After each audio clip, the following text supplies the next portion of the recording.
This should not take so long, and so we might even get to finish on time today or leave a little bit early so that you can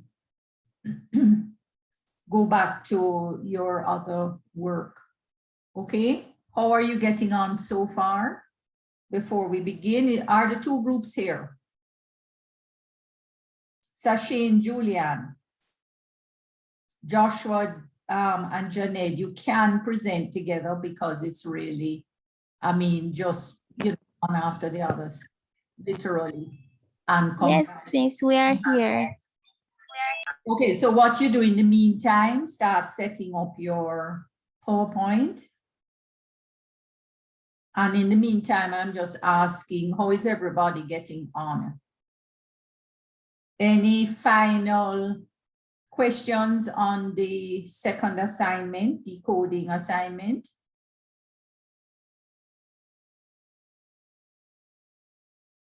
All of you have privilege to share. There's no issue there.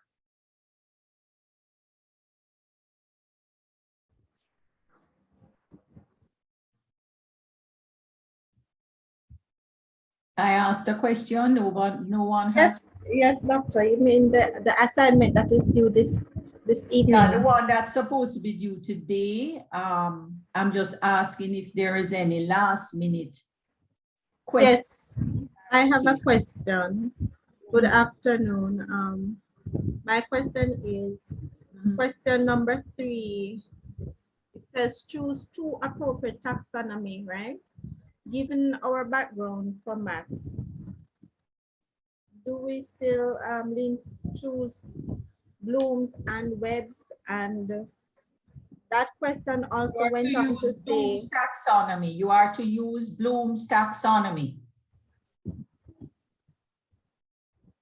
I had said that from the very beginning. Stick to Bloom's taxonomy. Do not go off into Webb's. Okay, thank you, Doc. But what I was really asking though, About the tax. no, it says to choose 2 objectives for each level of the selected taxonomy and justify each classification.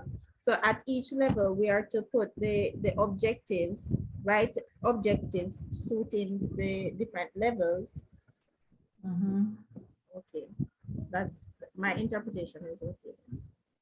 And if it's not evident to you from what they're provided in the syllabus, then you must create. Yes. Okay. All right, as best as you can. You are talking about math. Yes, math. As it's math. Math is something that also requires different levels of taxonomy. So it's not really any different from any other subject area. That is true. However, based on our reading, they're more likely inclined to use Webb's, hence the final question. For the mathematics? Yes. Which book you saw that in? I will send you the source afterwards, but no, I want to know, you must know your source if you're going off in a different direction. That is true. And even in discussing discussing our sources, that like one of the main textbooks. but even in discussing, I remember discussing with other lecturers, and they're more saying that maths is focused on Webb's, not Bloom. So we were really at a very controversial point. So well, I guess, as I said to you, Webb's easily synchronizes with Bloom's, which is why I had wanted the first or second group to show the alignment, because if you look at it, you can see where number one and two of Bloom's aligns with number 1 of Webb's, basically. So they really synchronize. Okay, Doc. I also have been. So don't overthink it. All right. Just, just try okay. to work. Blooms? I want you to work with blooms. Yes. Blooms. This Okay. is more, Okay, Okay. Because okay, I think doctor. I in terms of source doc, I think Papa might have hinted that Mhm. Webs was used for assessment. I could be wrong in my interpretation, but I got that inclination that he hinted at it. He didn't say it outright. Uh-huh. I got that inclination that he hinted at Webs being used for assessment. Yeah. So that's just my Both two are cents. used for assessment. Everything we are doing here is assessment, is centered on assessment. Everything to do with creating objectives and find aligning activities to assessment targets are all about assessment. Okay. Okay. Everything is about assessment, whether you're using Webs or Blooms or any other taxonomy. That's what that's the purpose of them, is to develop your assessment in line with some taxonomy level. If you, all right, I tell you what, you can provide the source and you understand Webs properly, because you didn't really get into Webs properly. And you're more comfortable in doing this assignment, then I will allow it. Okay. As long as we have the source. As I recall, Dr. What's her, Dr. Name of the other lecturer again, who, McBean? McBean. Yes, I think yes. As far as I recall, in our meeting, she had said to focus on blooms, and I know blooms is what we normally focus on. Okay. Okay. Because blooms is a lot easier to understand in general, and it sort of brings greater clarity to the different taxonomy levels. And that's why I use it in the TOS to doc. Yes, it makes it very clear. You're able to see the different levels more clearly. Okay. All right. Remember that ideally Webs is not really a taxonomy table, you know. There's another term for. Yes, I think that's an article that said something like that. Yeah, it's some right. Kind of it's not really a tax. Yeah. Right, exactly. So and we want you to learn, right? So within the classroom, you might have skill sets, but quite frankly, I don't see any difference really. Okay. Once you understand what you're doing, choosing a level, whether it be evaluation, you're going to evaluate something in mathematics, you're going to analyze something in mathematics, you're going to create something in mathematics. There's no, I don't see much confusion or issue there. Okay. Those are all the different levels. You're going to show knowledge by remembering something in mathematics. You get where I'm going? The alignment of the two. Yes. But what Webs does is his approach is to merge a couple of the taxonomy levels into sort of skill sets, because what he's saying is, okay, for instance, in the case of knowledge and of taxonomy 1 and 2 in Bloom's taxonomy, remembering and comprehension, understanding. Yeah, so we use the verb remembering and understanding. We're using the more modern version. What he's saying is, okay, so in order to understand or do certain things, then you have to remember.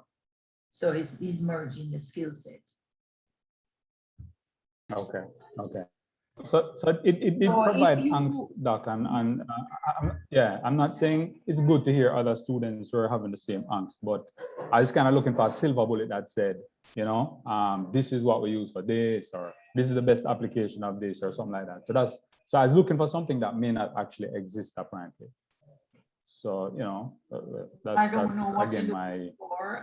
input in the matter. I don't see. No, something that would. Something that might clearly say we use, you know, having the question as select. And you I know, think justify in your selection of taxonomy. articles, Yeah. I think in your articles in explaining the assessment targets, our PowerPoints uses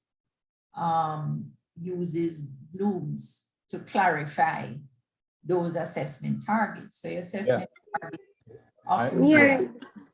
I don't- Yeah, good afternoon, Doc. Yeah, I don't think it's Hi, mentioned anywhere. Tiffany. Yeah, not to cut you, but why didn't the question just ask us to use it straight ahead instead of asking us to choose then? To choose what? To choose the taxonomy instead of just saying use Bloom's. Says choose an appropriate taxonomy. Justify, because you do have other taxonomy tables, but we haven't used the other one but Bloom's. Okay. And Doc, if I'm not I mistaken, just said have- to you that technically, Mhm. although we identify Webs does not identify himself as a taxonomy. No, okay. Mhm. We use Bloom, so why would you need to have further? It depends on the class that's being taught. It says choose an appropriate taxonomy. The taxonomy is the level of thinking. It's not the name of the table. Okay, Doc, understood. Thanks. It's the level of thinking within the table. That's what the taxonomy is. Remember, I clarified that already. So we don't call Bloom's a taxonomy. It's a table of taxonomies. Understand? Bloom's taxonomies is taxonomy table, but the different levels is what you refer to as an appropriate taxonomy. All right. Yes, Doc, thanks. We have only focused on Bloom. So of course that would be simpler because that's what you're being taught, and that's what you use to clarify like the creation of your objectives and so on and your items. So if you have been reading and you find though, I'm talking about in our resources, not your own resources, our resources that we supply, which we know are credible and reliable, and you find that Webs is very clear to you in terms of its application, then you can cite one of those texts that we have given you and use it if you think you are adept at it. But we have not been focusing on using it. We have been focusing on applying Bloom's table of taxonomies. All right. Yes, Doc, thanks. Thank you, Doc. Doc, Uh-huh. this is Tadisha. Yes, Teddy. Is it possible after the presentation to go through the other assignment, which is traditional assessment assignment? No, not today. I'm not going to go through that today. All right. We have 2 weeks. So next week, then we'll have 1 more week. Will that be sufficient enough? You only have 2 weeks left? 2 weeks to do this, the The next traditional? assignment. Yeah. So I if don't we know to if go we will get through it time today too. And what happens is we end up with so many questions at the beginning of every class that it deters us from getting started. And then I get a bit overtired at the end. Okay. Let me see. The first one is the traditional one or the alternative? No, the first one is the traditional one because Oh, the yeah. other one, the alternative, All we'll right, have well, to do a let's see lot if we of can work get in some advance. time to go through them. All I right, didn't thank you, realize it Doc. was just 2 weeks left. Mm-hmm. Hold on, no.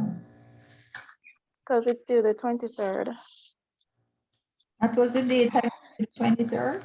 Yeah, at first you had said the 16th and then you extended it to the I extended 23rd. it, yes, because I Yeah, kind so of have thank to you, work within the same time frame as Dr. McNeil. Dr. Kleber. Yeah. I mean, I'm like a week behind depending on how my students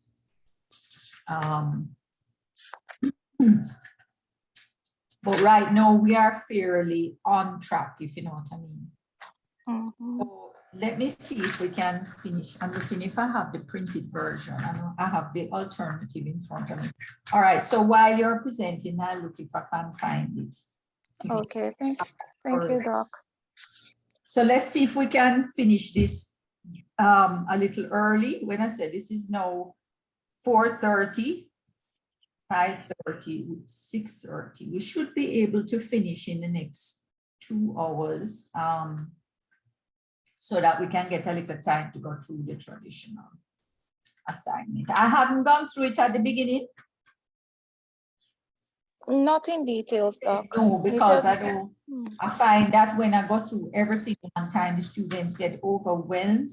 Mhm. They don't So you- remember anything anyway. So you had to Let's wait. get going with this now.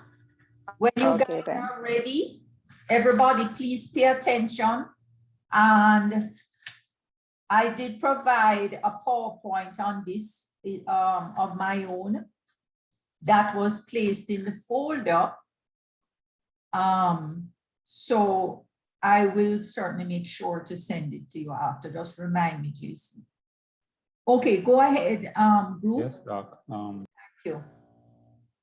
I'm gonna look for that other thing in the meantime. All right, good afternoon, everyone. Good afternoon. If you can't hear me, you can just say good afternoon. Good afternoon. Good afternoon. Good Good afternoon, Janelle. All right, nice. So we are group 5 and we will be presenting on item analysis. The group members are Julian Swaby, Janelle Davidson Ashman, Joshua Treasure, and Sashane McLean, right? So we have a few objectives, right? Yes, we have a few objectives that we want to look at.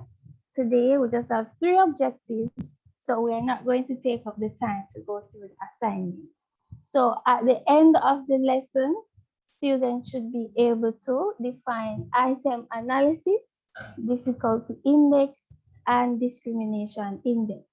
Perform calculations relating to difficulty index and discrimination index. But I know that some persons, when they see the word calculation, they probably get scared, but it's nothing to scare you. We're going to, at the end, you should be able to appreciate the use of empirical improvement strategies to improve multiple choice questions. So we are going to be looking at how we can improve our multiple choice questions, right? And we will be looking at item analysis. Okay, so you are seeing pictures on the screen, right? Right? Yes? Right. So, Yeah, we yes.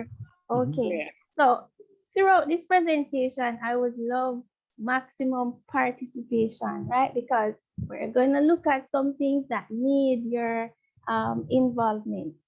Okay, so you're seeing pictures on the screen. Can somebody tell me what these pictures are indicating to them as it relates to item analysis?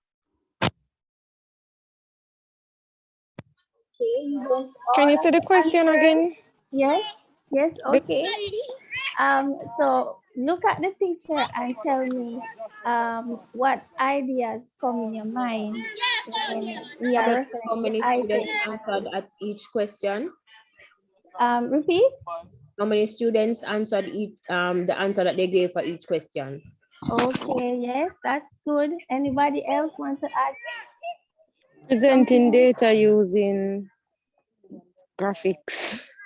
Presenting data using graphics. Okay, so I'm going to just put all those ideas together and we're gonna look at what item analysis really is. Thank you, ladies, for your input. Right, so what is item analysis? So as the name suggests, item analysis, we are going to be looking at item, like one question or so. We're not going to look at the entire questions, all the questions. So it is a technique used to identify items that are deficient in some way in order to improve or to eliminate them in future, because we want to keep questions that we can use over and over again in the next set of students. We can use it again. So we want to analyze our items to see how best we can improve them, or if we want to get rid of them totally, right? And so in order for you to carry out an item analysis, this must be done after the test has been administered, right? And scored. So this might sound like, oh, you don't have to tell us that. But in order for you to carry out an analysis, you must collect data, right? That makes sense, right? Yes, it does. Yes, it does. So we want to analyze or test items, but why do you think we should analyze our multiple choice test items? So I'm gonna open the floor now to anybody. So Why? Yes, go ahead. to ensure that the objective, that what you want the students to get from doing the multiple choice item is met. Right. Good. So you want to ensure that your learning objectives were covered in the question, right? Anything else? Anybody else want to add something else? Why would you want to analyze a multiple choice question? All right, so yes, go ahead.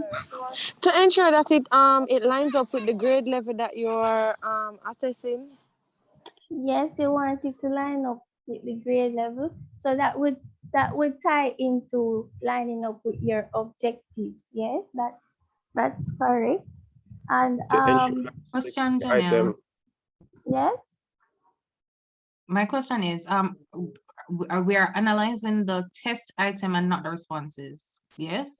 We are analyzing both of them, right? So we're Okay. analyzing the question itself and the students, their responses. Okay, so analyzing the responses would help you to see which questions students are struggling with, which also helps you to see which topics or concepts they probably don't quite understand. Yes, I like that. Right. So we pretty much analyze our test items because it would give us overall improvement on the test, right? And so we can improve our instructions. For example, how we structure the question, provide the context in which the question can be adequate enough, right? And we can also, it as what you said, Tadil, it would highlight the misconceptions, what the students are struggling with, and we can find out if the students are guessing on the test. Because you know, sometimes we give like multiple choice questions that follow each other, they follow up with each other. So if they get part A incorrect and they get part B right, you know that something is off, right? So we can pick up those things based on analyzing the text. And if we want to go over a particular topic, revise the topic and focus on something else. So we can get all of that from analyzing our items.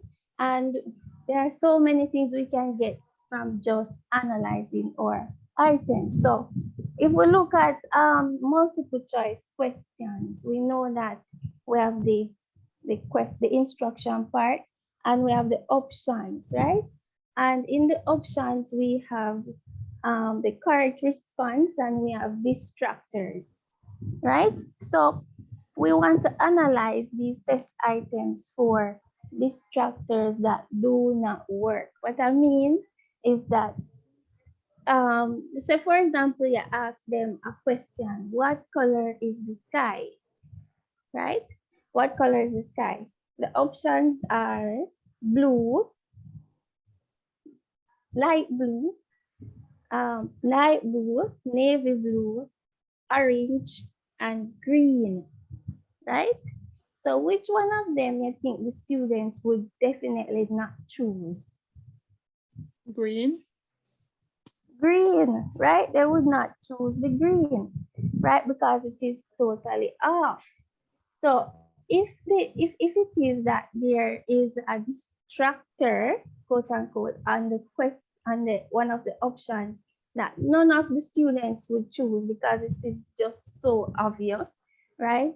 Then we know that we need to get rid of that distractor, that option, because the distractors are there to distract the students. And if it is not distracting the students, we need to get rid of it. Understand? Following? Yes. All right, so I just hear one person. And I'm seeing 24 persons here. Following Mrs. Ashman. Okay, all right, good. And in point 2 now, we are seeing that we want to analyze our test item to get rid of ambiguity, right? So sometimes we know, like, even in the, I wouldn't say CSEC option, that it happens sometimes, right? In CSEC, you would have options where there are no answers because you only have to choose one, but when you're looking at the question, you're seeing 2 possible answers. I don't know if you guys remember CSEC or have any experience with that. So if the question provides some level of ambiguity, you have to get rid of that, and you would know that after you have analyzed the item, the multiple choice question item, right? And the third point now is when we are looking at the scoring program potential mistakes. So we know that we're all human beings, right? And we're prone to error sometimes. We know we're teaching us a subject or something like that. Put yourself in the classroom. So you give question 1 and you know that the answer is A. But when you are scoring it, say you make the Google form or something that would mark the responses for you, you probably put B and don't realize that you put B. So the question, the answer is A, but you mark it as B. And then now, after you are going through the questions now, you realize that you put B as the answer when it should have been A, right? So you can find out what the mistakes were that were made so that you can improve it the next time.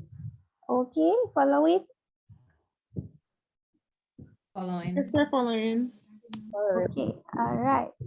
So now we have 2 types of item analysis, right? How many types?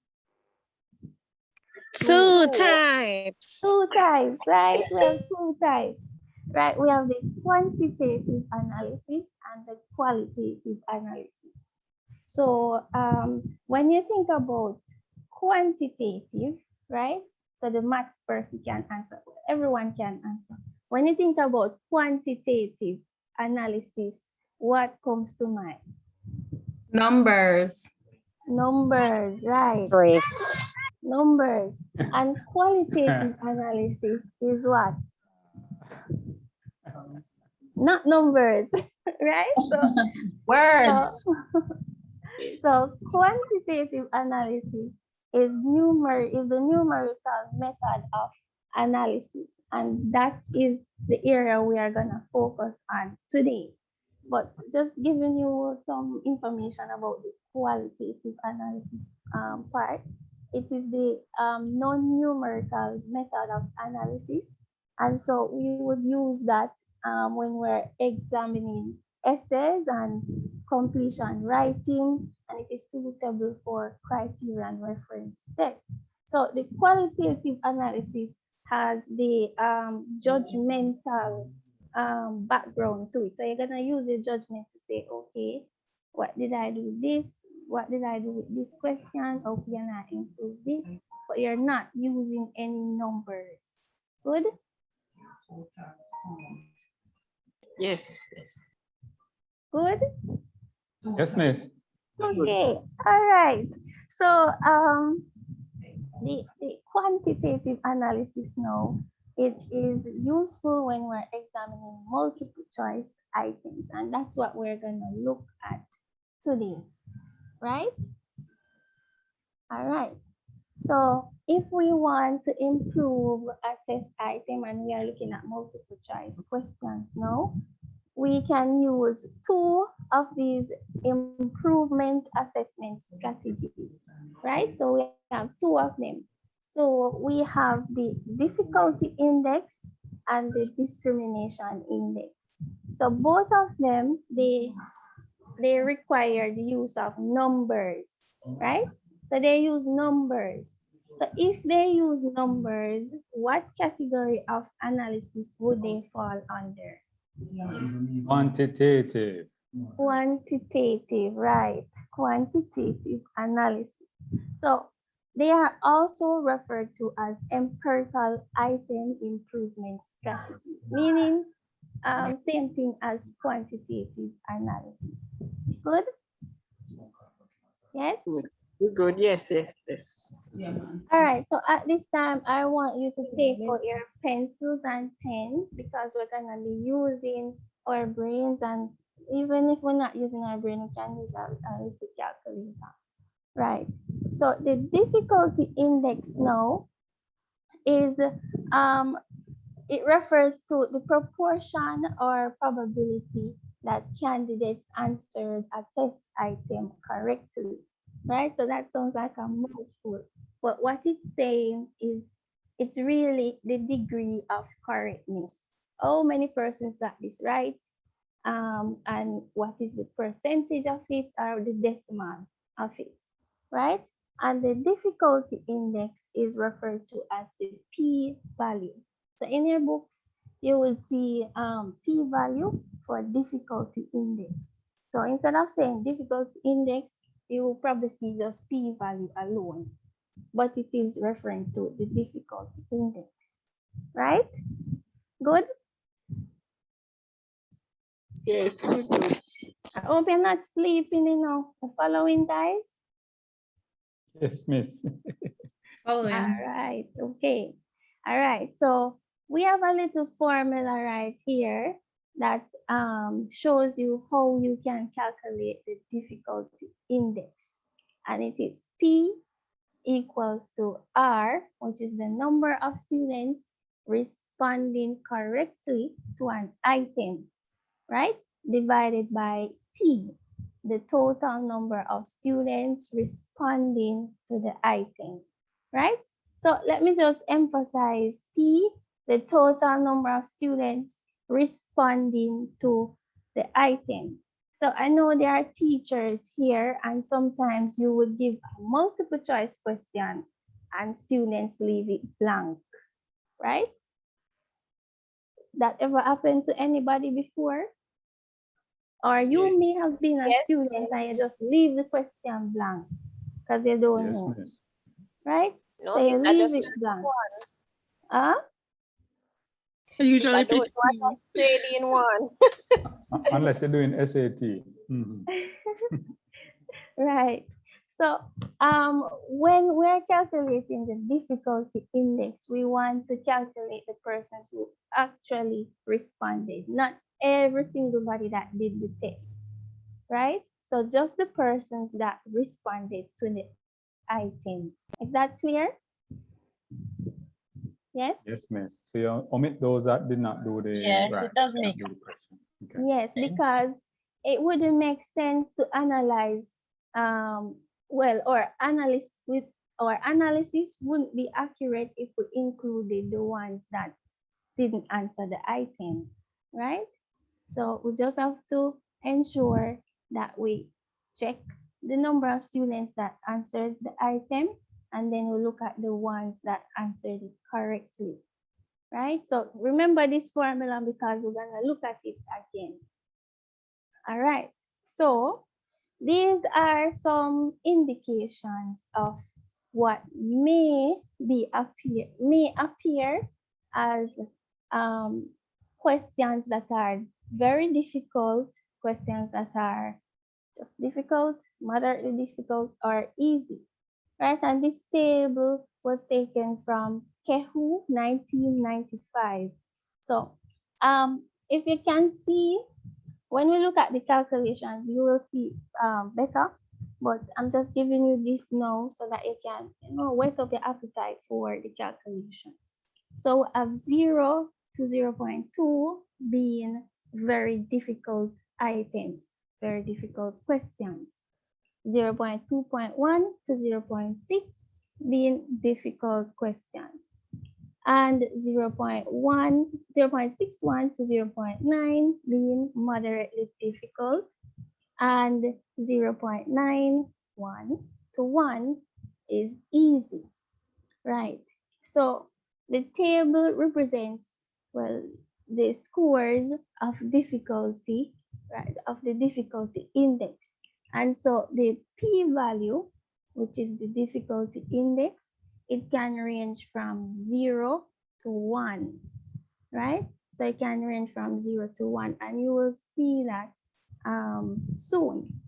So the ideal difficulty index, according to Kehu, is around 0.6, right? So 0.6 is the ideal difficulty index, or if you don't know what 0.6 is, it is actually like 6 out of 10, 60%, right?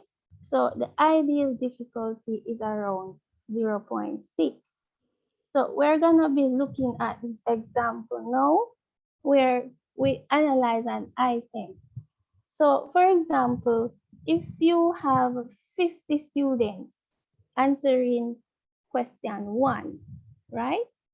And only 37 of them answered it correctly, then the p-value representing the item's difficulty would be p equal 37, those who answered the item correctly, divided by the total who answered the item. Good? Following so far, ladies and gentlemen? Yes. Yes, miss.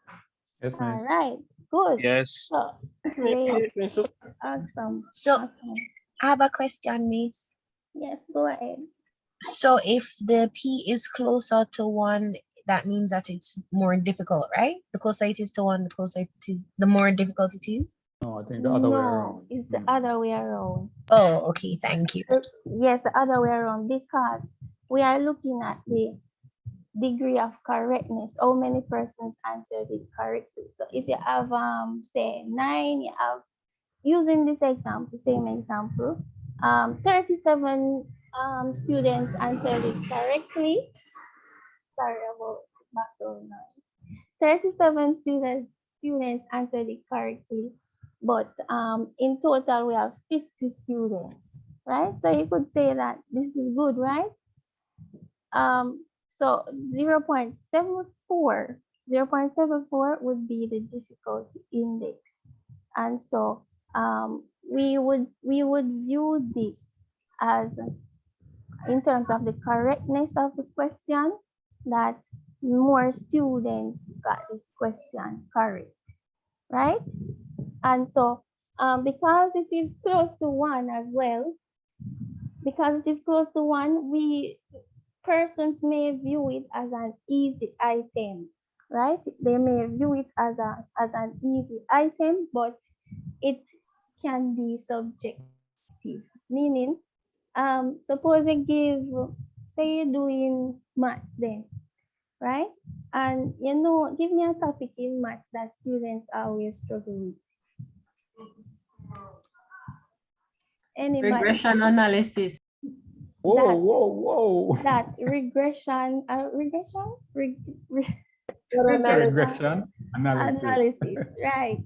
So if you go through that topic and you teach them well and you go through all the strategies they can possibly go through and you give them a question, right?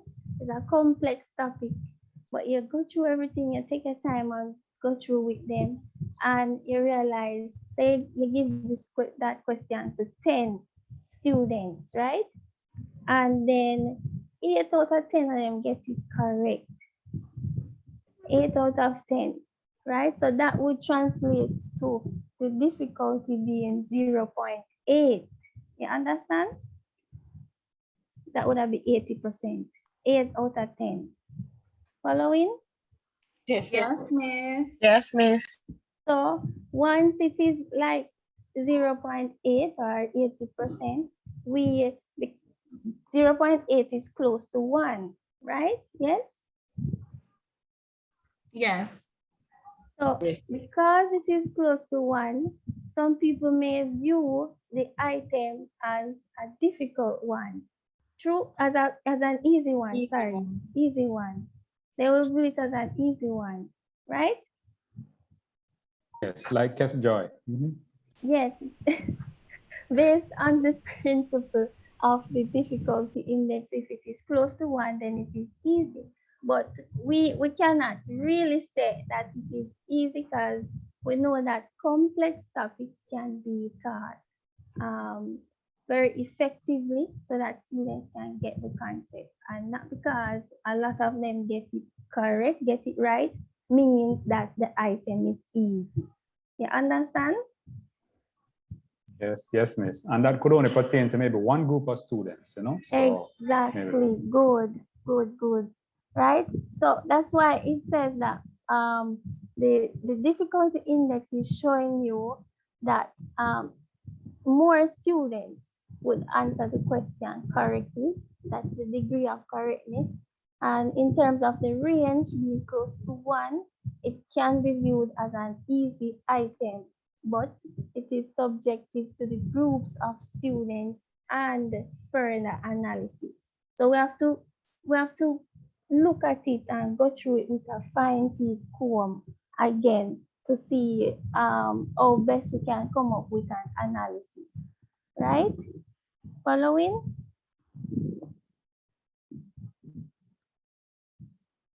All right, so Mrs. Davidson Ashman don't like a silent class, you know. So, are you hearing me? Yes, Yes? miss. We're hearing you. We're hearing you. So I just want to hear and want to talk too and understand what me say. All right? All right. So we're looking at what the p-value means, right? And remember we said that the p-value is the difficulty index, right? So the higher p-value, high p-value close to 1, it indicates that the item was too easy, right? That's what it is indicating. It also indicates that more students answered the item correctly and that the instructional strategies given by the teacher was effective. So that means that the students were well taught. Good? Following? I want you to make note of this, you know, because I have some questions coming up, right? Yes? Yes, ma'am. All right. So we just look at higher p-values. Let's look at low p-values now. What is that indicating? So if the p-value is low, it means that the item was too difficult. And you don't want it you don't want to set your questions too difficult so that the students don't have any idea what you're asking, right? So the low p-values mean that the item was too difficult and that less students answered the item correctly. It could mean also that the instructional strategies given by the teacher was not as effective, meaning she wasn't objective. She wasn't successful in reaching her target, right? And students did not understand the concept well enough.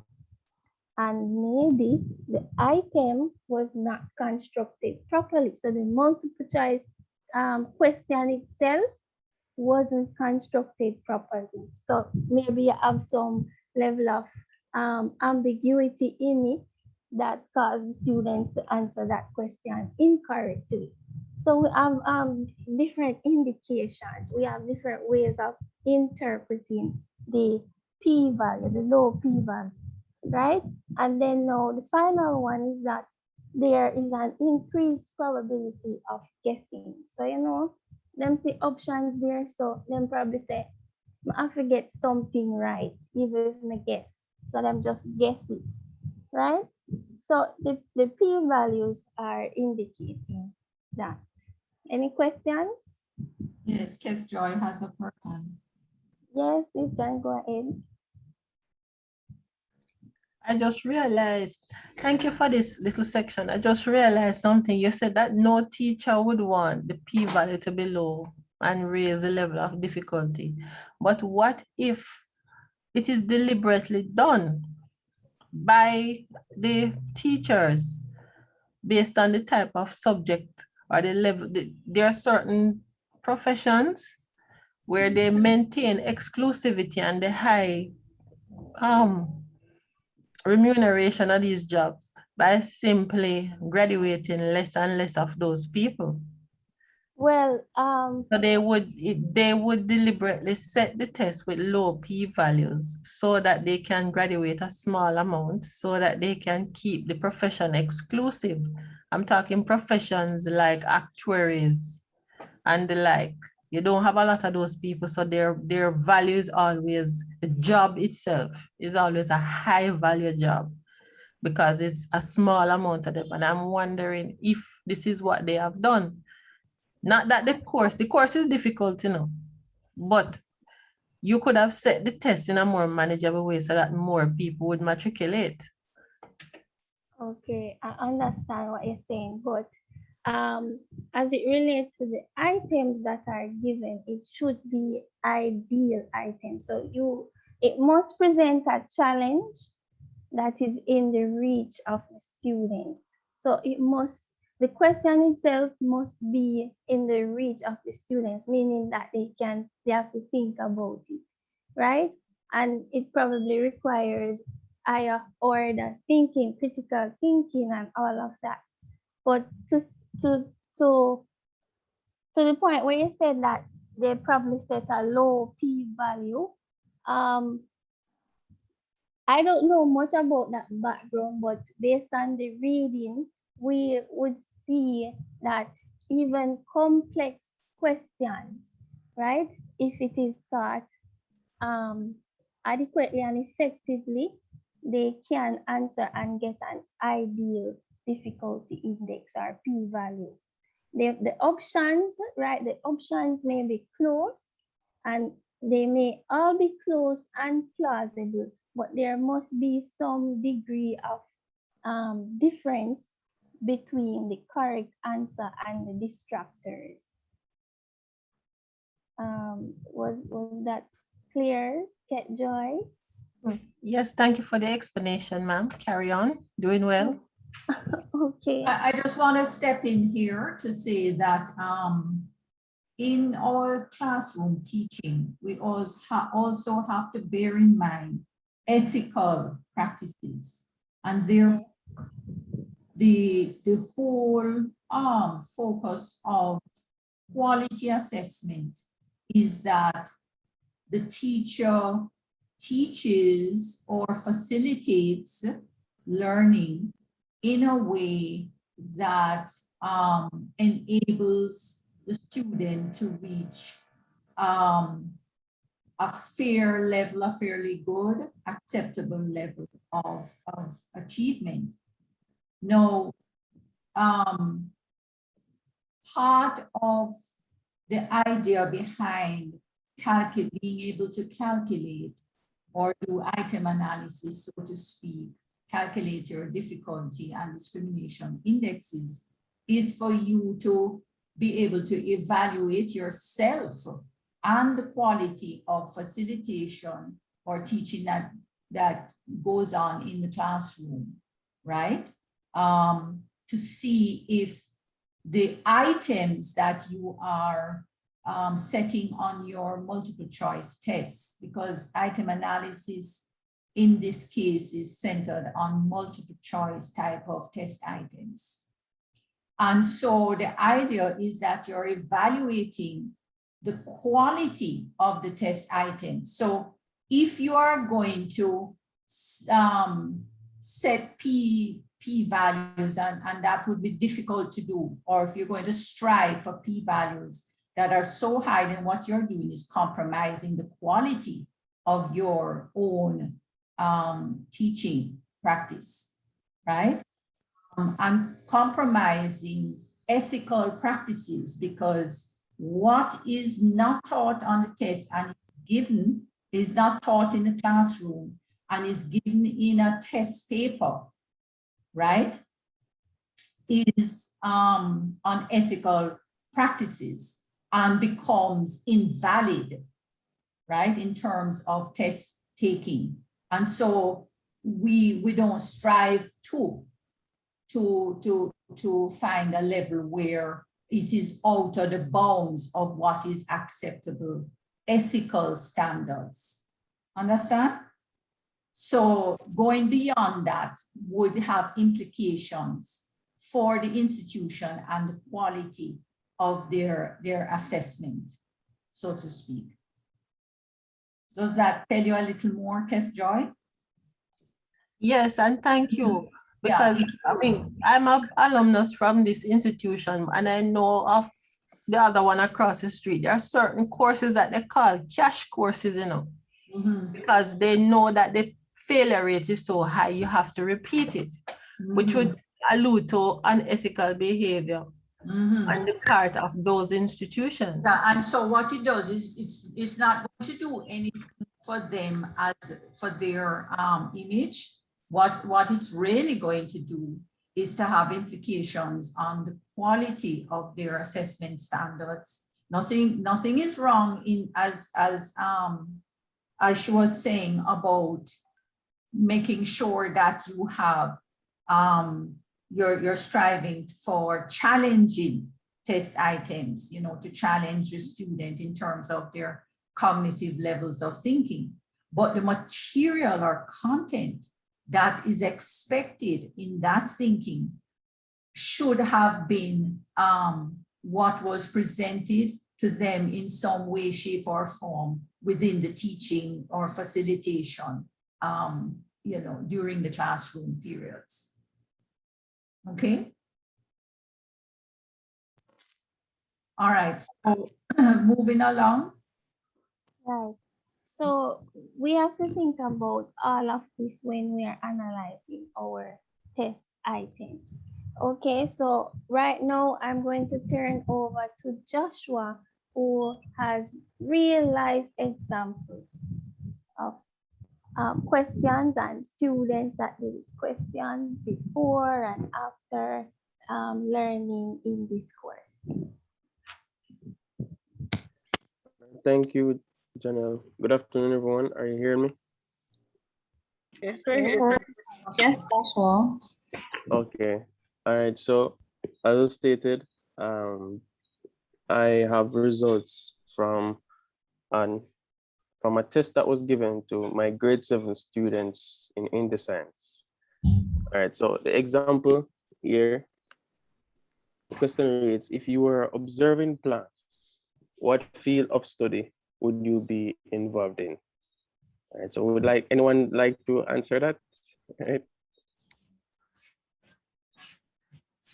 Botany.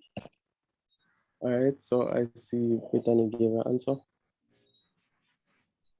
I see, right, so the answer would be botany, as studying plants. Thank you as well, Shamik.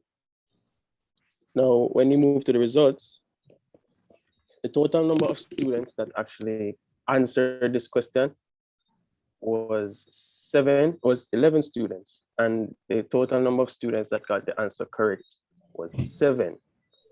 And as stated before by Janelle, the formula for the difficulty index is the number of correct response over the total number of students. So as we can see here, we place the total number of students that got the question correct at the numerator as 7. And then the total number of students who did that item would be at 11. When we do the calculation, we do 7 divided by 11, we'll get a difficulty index of 0.6. Now, also, as stated by Janelle, from the source Keho, 1995, the ideal difficulty index is really 0.6, and this particular item scored 0.63. So it is close to the suggested ideal difficulty index, which indicates that the question is appropriate for the students. All right. So the next question I have here is to describe the procedure for smelling a chemical. All right, so the whole idea of item analysis is to improve the test results, is to prove the level and the quality of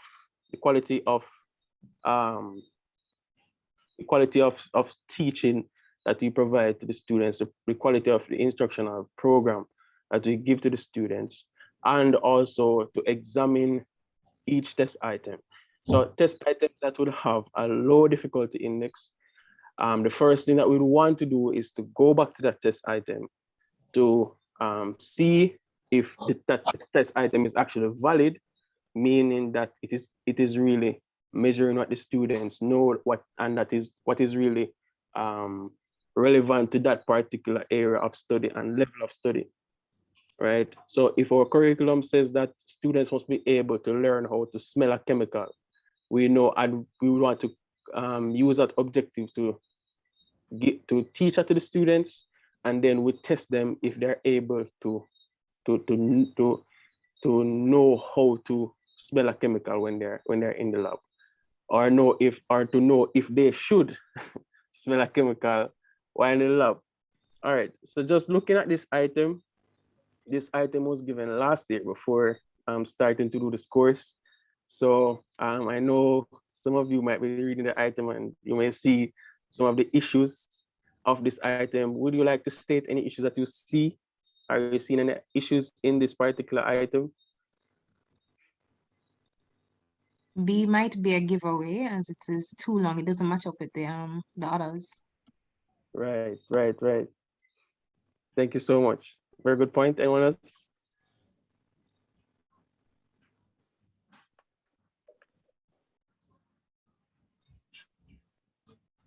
All right.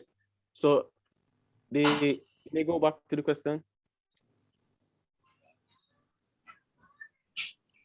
So the item says, describe the procedure for smelling a chemical. We could improve the STEM. Someone else was making a statement? No, it's fine, Joshua. Go ahead, because you might explain what I'm about to ask. No, go ahead. I want to hear. I really want to hear. I was just wondering if normally for an MCQ, we would ask someone to describe. That's a very good point as well. That's a very good point. So we could say, identify which of the following is the best procedure, right? Is that a little better? Let me just interject. There's nothing wrong with using the verb describe, as long as you're skillful enough to actually to show it in your choices. So if you say describe, then your choices must be descriptive in nature. That's all it means. Okay, thank you, Dr. Anderson. Remember, now we have to get away from the old time inclination to just stick to lower order and the more knowledge base, where memory wrote kind of ways in we set out our multiple choice. We can move beyond that. There's really nothing wrong with the word describe. Describe is very easily shown in a set of choices because it's statements, right? So you write the statements in a way that they're describing whatever it is that you are asking the student about, and they make their choices from those set of descriptions. I really don't see anything wrong with that, but there's other things wrong with this particular multiple choice question. All right. So as was stated, the option B is a giveaway. That is actually the correct answer, which is to point the vessel away from face while gently fanning the vapors towards nose, right? We could make the stem, we could improve the stem by adding terms such as describe the procedure, or which of the following options would best describe the procedure for smelling the chemical safely, right? You could add in that, that part, because all of these, well, I know A and D represent how we would smell a chemical, but we want to assess how we would smell the item, how we would smell the chemical safely, right? So we could make that very clear. So it doesn't give us enough context, right? Right. To sufficiently respond to the question without any questions in our mind as to what they're asking. Right. So this item, if we move to the next slide. What about item? What about the distractor C? Never smell a chemical. Does it have any value in the set? The reason why never smell a chemical was placed there is because this particular topic would be on a safety. And so before students are shown images of some issues in the lab, students doing their own thing in the lab, and they said they should not smell a chemical. And I said, no, it is okay for you to smell a chemical under supervision, right? But there's a certain way that we would smell the chemical. So yeah, but just the way it is described, would you say that that is the best way to describe the choice? That the safety mode that you're talking about, never smell a chemical. Isn't it very ambiguous? Don't we smell, when we smell, doesn't it have certain levels of ambiguity in it? Yes, I agree. Smell a chemical. Are there many things that we smell that are chemically based, like cologne and so on? Yes, true. True. That dishwashing stuff. Yeah, it's not clear. Yeah, that's a good point. I think, so as you said, the stem needs to be adjusted. Yes. The stem needs to be adjusted, and some of the distractors like that one is definitely not on a good distractor either. It's not clear. Right. So we see 3 issues coming out. Right. 3 very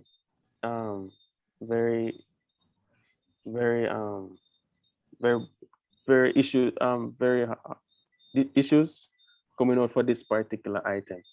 Right. We could improve C, and wants to make a suggestion of how we could improve the distractor C.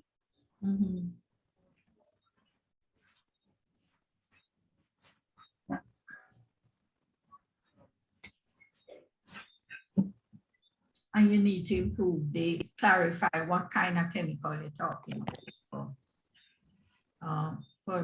in the stem. All right.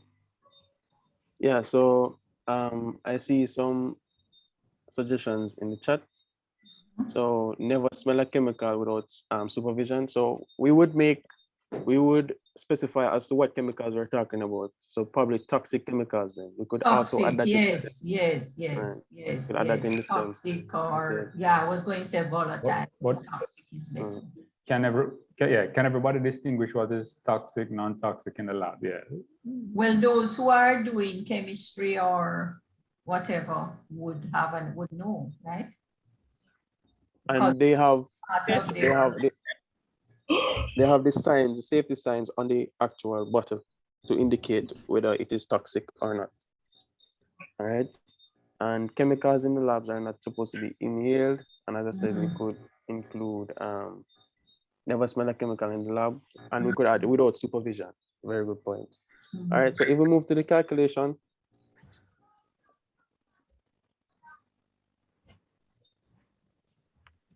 Right. The total number of students. Joshua, go ahead.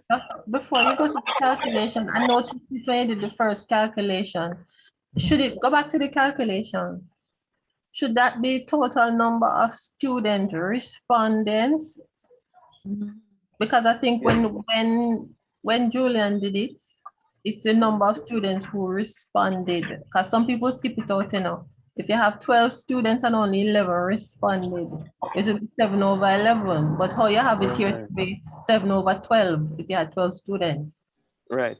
If we had 12 students. Yes, you're correct. It should be 12. It should be total number of students who responded to that particular item. Yeah. All right. Thank you. Thank you so much. All right. And the same issues here as well. The total number of students that responded to that particular item was 11, and the number of students that answered correctly was 4. Right? We do the same procedure. We would place the number of students that answered correctly to that question over 11, or would divide 4 by 11 and would get 0.36. Right? And 0.36 is way below the ideal level of difficulty for that question. And we would have identified 3 to 4 issues with the question, right? So even though they could be taught in the class, look, the actual execution of assessment is flawed to an extent, right? With 3 major issues for that question, and students could have misinterpreted that question, etc. So therefore, we have to have to be open-minded when doing item analysis, and we also we cannot only use difficulty index as a calculation. We want to we don't want to be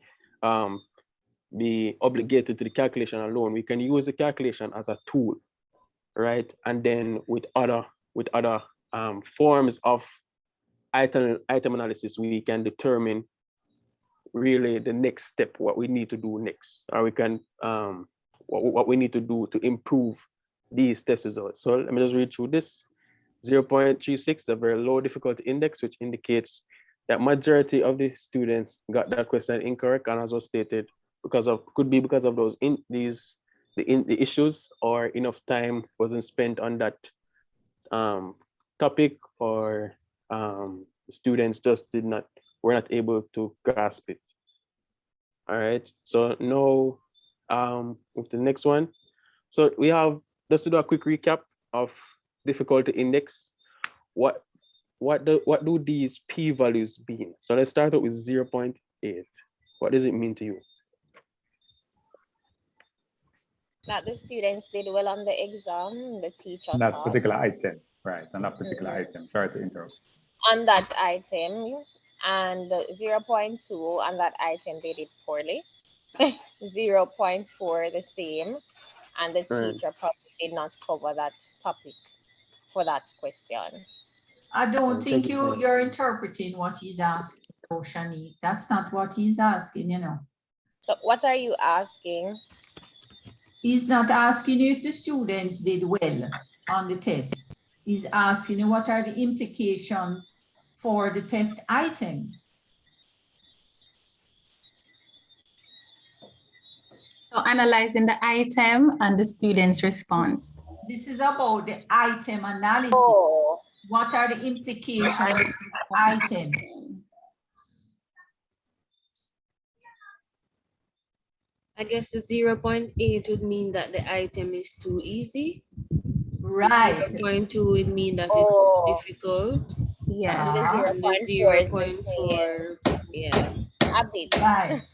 Understand? So Okay. even though Yes, the miss. students did well, they did too well. Right. It is possible that it's not that there is more than one implication.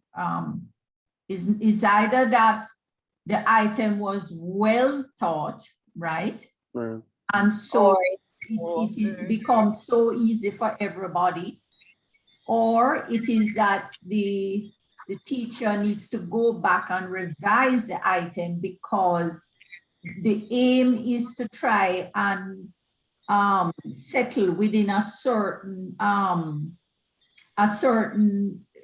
what do you call these things, statistical range.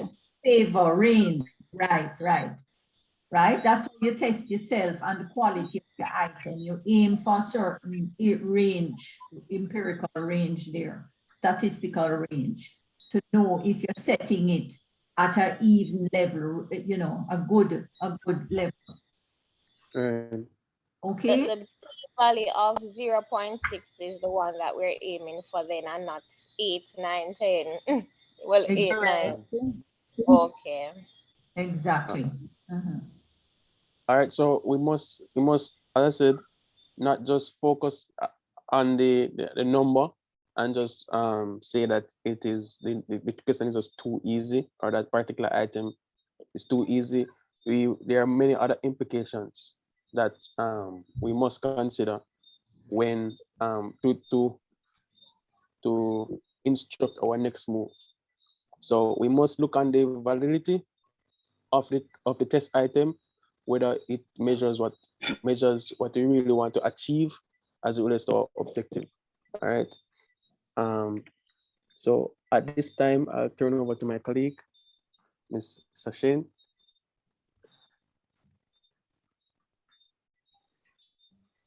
Good afternoon, everyone. Thank you so much, Janelle and Joshua, who have so ably explained and answered questions. So in summary of the difficulty index or the test difficulty, so it tests the proportion of a particular group that answered the item correctly. Multiple choice items, it also tests multiple choice items for which the difficulty is, multiple choice items for which the difficulty is 0.6 are ideal in terms of difficulty. If all students taking the test to get an item correct or incorrect, then the item is not very efficient. I'm sure we have gathered that so far. For a test as a whole, the average score should be between the expected chance score and the maximum possible score. The difficulty index, it is associated with the group performance of an item, and items that seem too difficult for students just beginning a course probably may become too easy for those who have completed the course. So just a summary. So now that we have completed the difficulty index, we will be going to our second strategy to improve assessment, and that is the discrimination index. I now hand over to Julianne. All right, thank you, Sachin, and thank you, Joshua and Janelle, for doing all of those difficulty index and leading us up to this moment. All right, so good night, everyone, or rather good evening. My name is Julianne, and so as my colleagues have been saying, we are in the process of what we call an item analysis, right? And so we saw how to— One sec, sorry to stop you. Mrs. Davidson, what is your first name? Sachin? Huh? Janelle, Jannel. Oh, okay. I was mixing you up with Juliana. Oh, or Janelle. Okay, all right, good. That I just needed to know. Thanks. Okay. Sorry All about right. that. Continue. Understood that. Thank you. All right. So as in regards to the difficulty index, whenever that is done, as my colleagues would have stated to you, it typically highlights how many students did well on a particular item. But as you would have seen from the examples that were shown, it doesn't really give you much else. It just gives you an idea that, okay, the question may have been too easy or too difficult, but you don't really know what else needs to be done after that if you are just working with the raw value or the raw index. So there's another step to it that needs to be done. And that's what we look at in terms of the discrimination index. So with the difficulty index, you are finding out how many students answered the question correctly in comparison to the entire class. Whereas with the discrimination index now, it is telling us even more information, which helps us to go deeper in our item analysis. And so as you are seeing it here at this moment, discrimination index is basically how frequently the upper group answers a question in relation to the lower performing students. And so what that means is just how many persons from the top performing group gets the question correct, gets the item correct versus those who are in the lower group. Is that clear, everyone? Is everybody following me? Following. Yes, no? Follow. All right. So far, sir, so far. Okay, cool, right? So in order for us to be able to do this discrimination index, we have to use a particular equation, and it's very similar to the difficulty index. However, there is a different approach to it. So for us, when we did the difficulty index, we had it being the number of students divided by the number of test takers. However, for the discrimination index, we typically look at the number of students who got it right minus the number of students who got it wrong from the lower group divided by the number of students in either group. Now, what that simply means is that if you have 100 students take the test, based on recommendations from either sources, you can choose to do it two ways. Either choose to split the class into two halves. And so if say 50 of them got 80% and over, that would be the upper group, and anybody that got lower than 80%, that would be the other half of the group, which would be the lower group. Are we clear so far, ladies and gentlemen? Any questions? Question, yes. So for the upper group and the lower group, you're the one who determines which one is upper and which one is lower, or there is a standard benchmark for that? So yes and no. The scores that the students get from the test tends to be what indicates you who is in the upper group and the lower group. But you would use your judgment to determine what would be the upper group's highest mark and what would be the lowest group's mark. So yes, you can use your judgment to determine that. Janelle, no. Let me correct you there. Okay. You do not determine what the upper group as in terms of a benchmark. What you do is you remember what you said before. You either split the class in half, which will in and of itself determine who is the upper performing group and who is the lower. Because if you have 50 students in the class and you divide the class in two, then you'll have 25 that are in the upper performing group automatically. And then the other 25 would become automatically the lower half. Agreed? Yes, and the way that you can do it is you have a number of different approaches. You can decide that you're going to cream off the top 10 to do your calculations for the upper group and the bottom 10 to do your calculations for the lower group.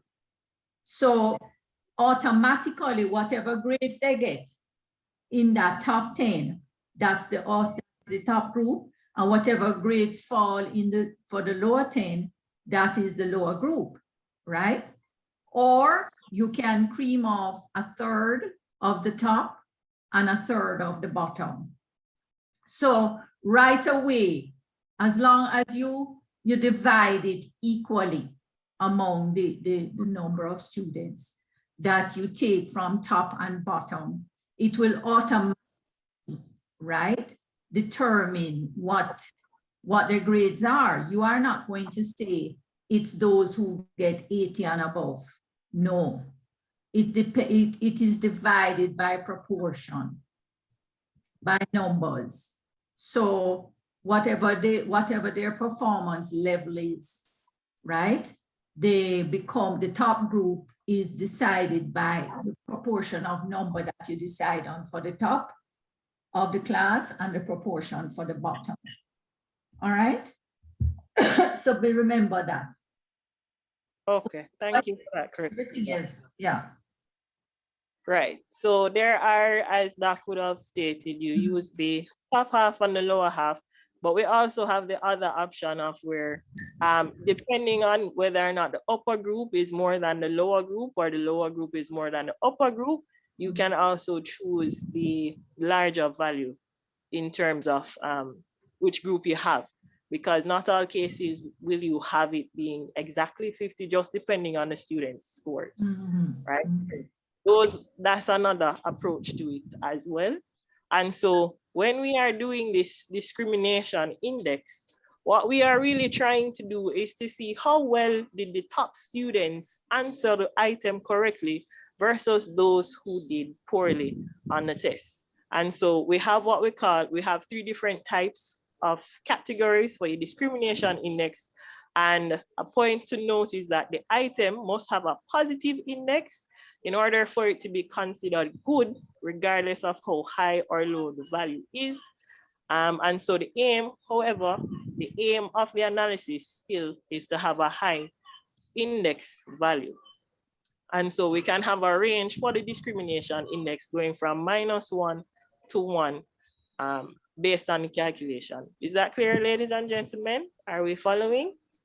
Any questions? Additional questions? No, miss. Not here, responses. All right, thank you. Can you go to the next slide, please? Right, so these are the 3 different types of discrimination index that we have. The 3 categories actually. So you have a positive discrimination index, and this can be said perfectly discriminating, which would indicate that more of your or most or all of your students from the upper group selected the correct item in comparison to the students from the lower group. And the example is 1. So when you get a discrimination index of 1, it tells you that all the students from the upper group selected the correct items and the lower students did not. Are we clear on that, ladies and gentlemen?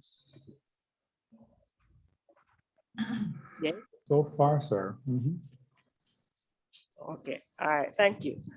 Now we also have what we call the negative index, which is just basically the reverse to that situation. So what do we mean by a negative index? Anybody can explain that to me?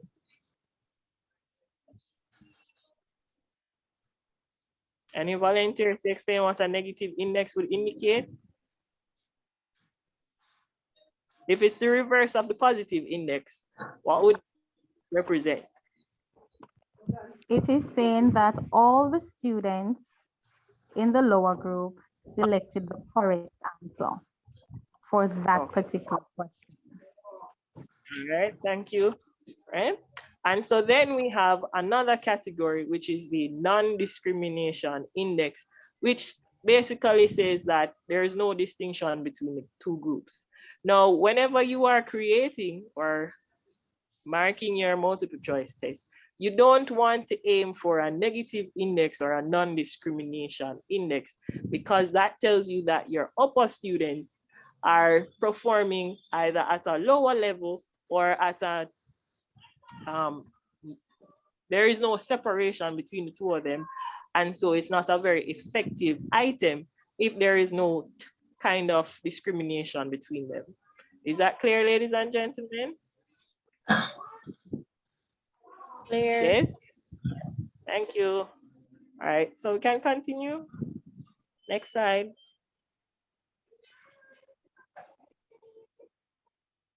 So this is a table that will help us to have an idea of what the discrimination index values can range from, right?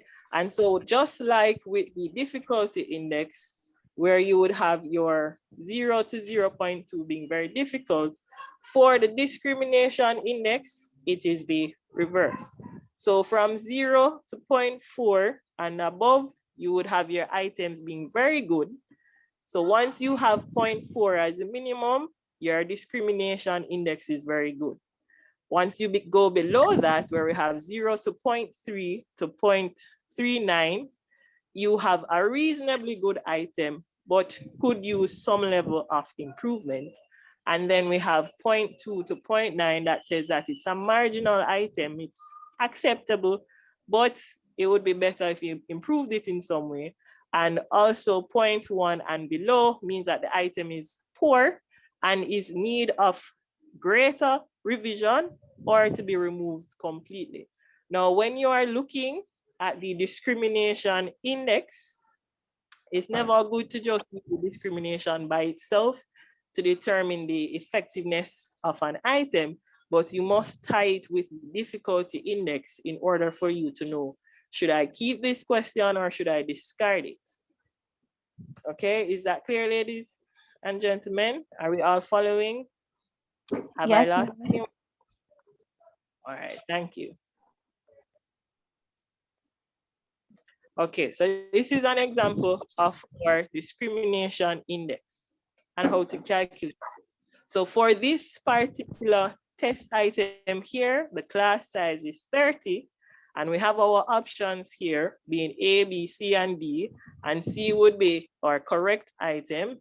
A, B, and D would be considered our distractors. And so in order to calculate this discrimination index, we see that 11 students answered the item correctly from the upper group. How many students answered the item incorrectly from the lower group? 7. Eight. Incorrectly? Yes, 8. That would be 8. That would be 8. Yeah. All right, looking at the correct item, we'll remember that we're focusing on the C. So you have to look at the numbers. So how many persons answered it from the upper group would be, okay, yes, it's 7, right? And so because of the previous step from the calculation, because the class size is 30, we just split it in 2, and so we have 50% of the test takers, and so that's where we get the 15 from. Are we seeing how we got this calculation? No, could you go through it once more? Sure, no problem. So whenever we are looking at the discrimination index, we want to focus on, firstly, how many persons answered the item, correct item, or rather, how many persons chose the correct answer. So we only focus on C. Are we seeing that, ladies and gentlemen? Yes. Yeah. Following. Yes.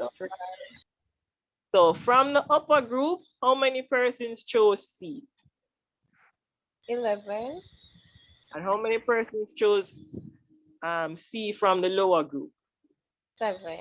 7. Right? And then when we divide the size of the group into half, how much do we get? 15. 15, right? Yeah. And so once that calculation, we do 11 minus 7 over 15 to give us our answer. Are we seeing that a little clearer now? Yes, thanks. No problem. But Right? Julian, hello, Julian, may I just add here? I think the confusion came about when you asked how many of the lower group did not get it correct. Yeah, And that was it. Right. So So true. actually meant how many should persons realize, answered the correct right, item. so it's everybody outside of the 7 is how we got the 8. Yeah. Okay, understood. So my apologies about that. right? So when we are looking at the discrimination index, we are looking at the correct answer only. Following? Or at least when we're looking at the test items. Go over it one more time for them, please, Julian. Sure, This no part, problem. just this part of it. Not that, just the calculation a while ago. Okay, no problem. Read it again So for when, them. all right. So when we are looking at the discrimination index, we want to look at the correct items and how many students from the upper group answered the question correctly and how many students from the lower group answered that question correctly. So notice where I have in highlight the C for the correct item. It really should be correct item. Sorry about that. And so we have 11 and 7. Are we seeing that, ladies and gentlemen? We are, yes. Yes. Right. And so what we do is that we take the upper group, subtract it from the lower group, and then we divide it by 15 to give us our answer of 0.26. Now, based on the guidelines that we had from before, 0.26 is very low. And so this is suggesting to us, just from the value, that this question may be in need of revision, because it does not signify that there is much difference between the upper group and the lower group when they answered this item. Is that clear? Sorry. All right. You want me to go back to the guidelines? Did you explain to them how you got It is the good though. 15 But it's over the positive. 50? Yes, it's still good because it is positive. So that's why we're saying that even though the value is low, it would really, the effectiveness of the item would have to be tied with the difficulty index in order for you to know whether or not you can discard it. And yet, yes, Doctor, I had let them know about the 15. Julian, I have a question. How could you go back to the other side where you have the calculation? So when you have the upper group and the lower group, were you the one who took the test papers and say you go in the upper and this one goes in the lower? How did you get that 2 is in the lower, 1 is in the upper, 0, 0 in the lower and upper, and for C 11 and 7?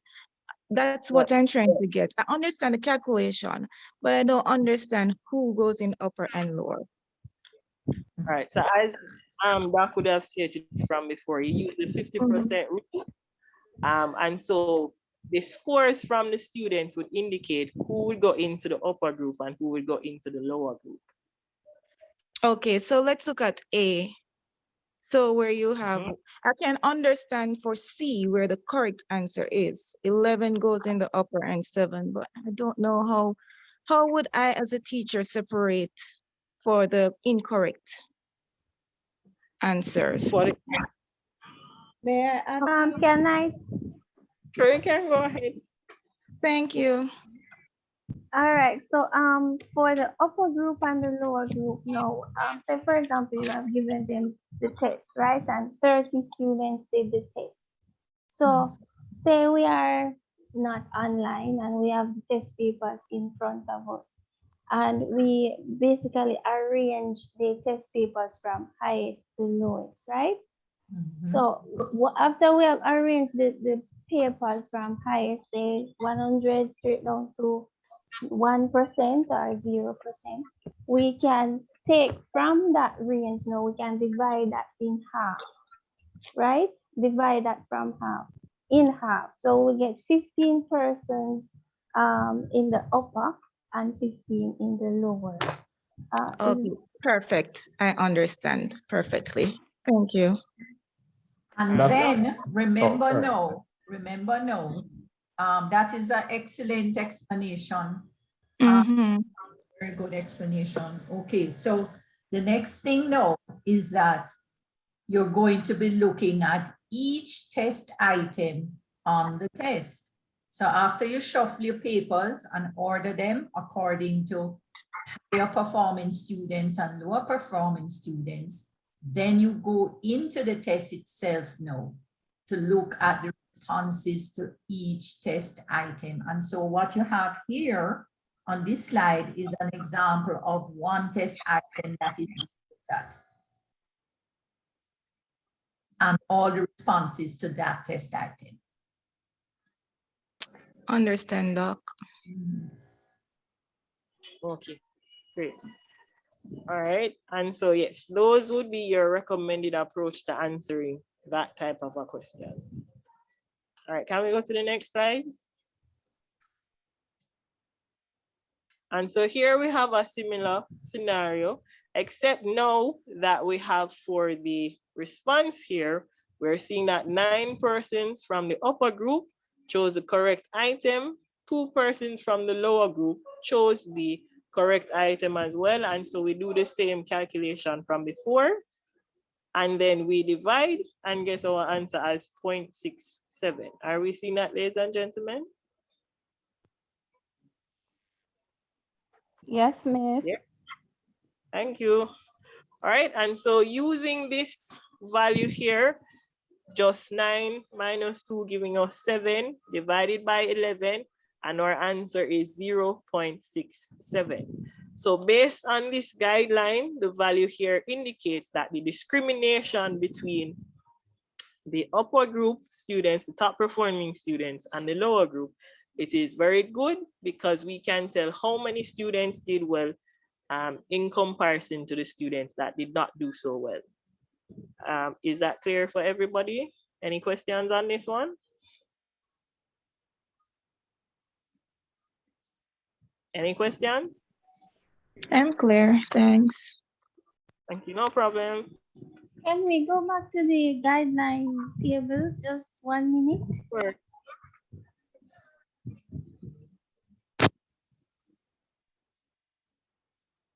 Yes, so we can see that from the guidelines table, the responses for the second question would be 0.67, and so it would fall into the very good item category because it is higher. So the higher the discrimination index, the more discrimination, the more separation it shows between the students.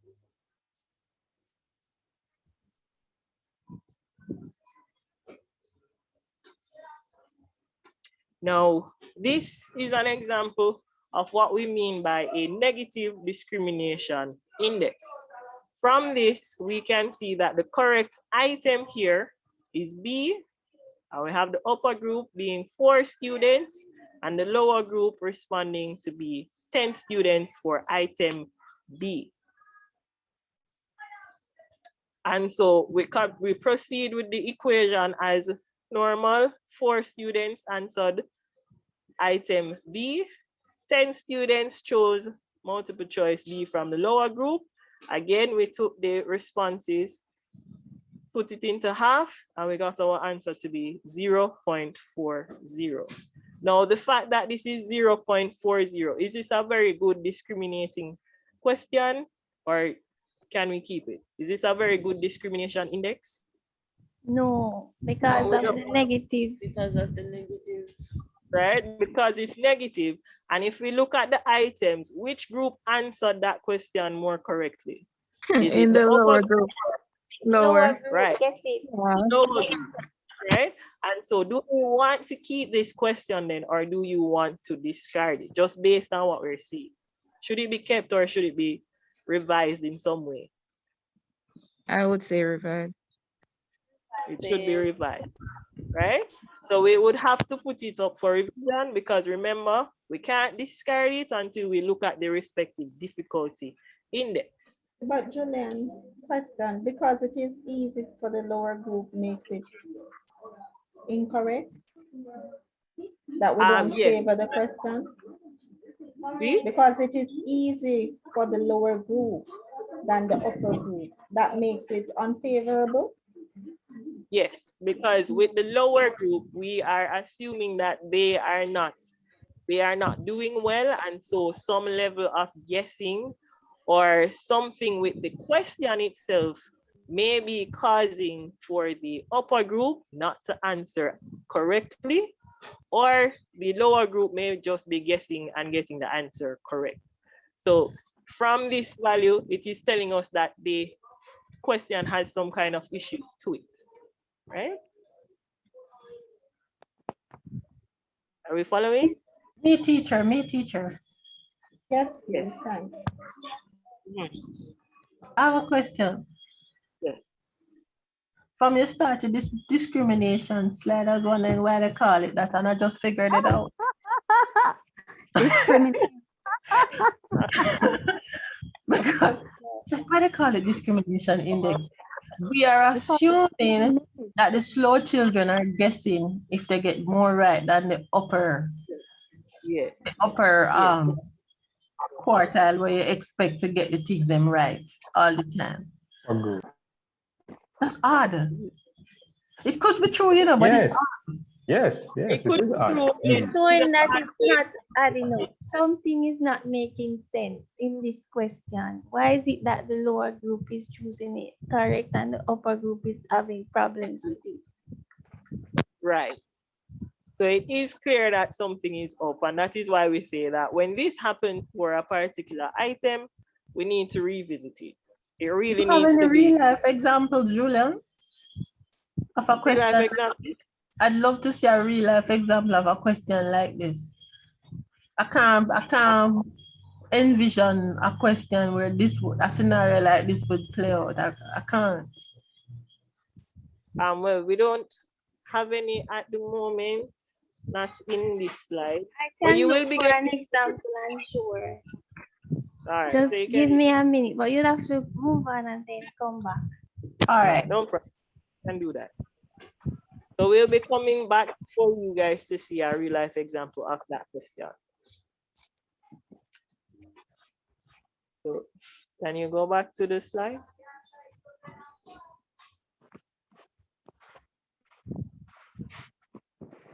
So in And so I will be handing back over to my colleague, Sashane.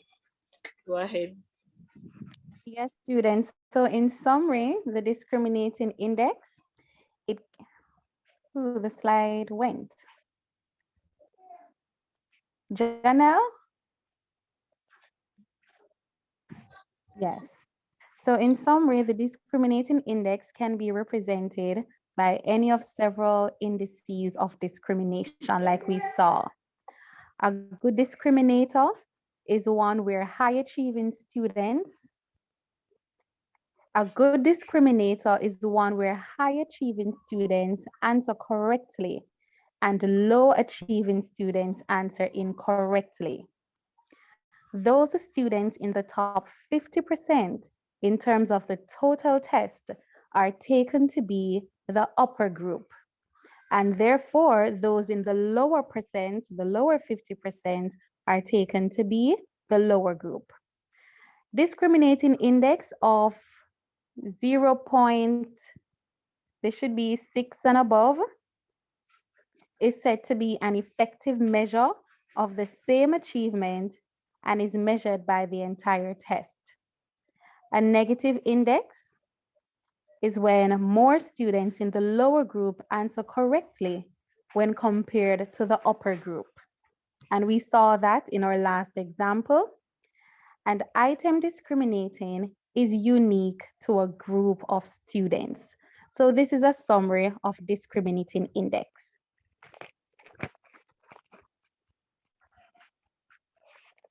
Can we move to the next slide, please?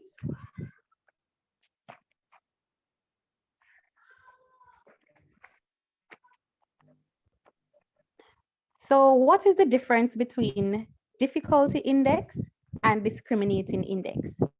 Can any of our students on the platform tell us?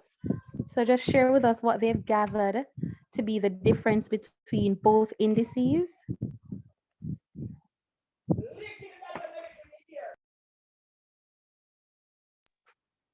Anyone, you can open your mics and share with us one difference you've observed.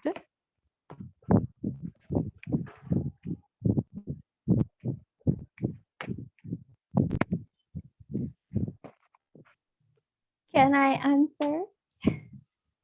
Yes, thank you, Mrs. Ashman. All right, so the difficulty index, it's basically just telling us how many students get and the persons who have done the test, how many have gotten the answer correct, right? So it's the degree of correctness, right? Yes. While the discrimination index, it focuses on the correct response in terms of the upper group and the lower group, and how they have answered the question. It could be, Amir. Hello? It could be a positive discrimination, a negative, or it could be non-discriminatory. What But time you go to school tomorrow? we want, somebody's mic is on. Can you please mute your mic? Kadeen Smith, thank you. All right, so the discrimination index could be negative, positive, or non-discriminatory, but our aim is to get a positive discrimination index with a high value like 0.4 and above once we do the calculation. Okay, thank you so much, Mrs. Ashman, for saying all that. Is there anyone on the platform, you may not have formulated it in your minds as Janelle did and was able to convey, but does anyone disagree with what Janelle said? I saw where Tess Joy had her hand up, and Jason is asking, so if it is unique to our group, how useful is the discrimination index overall?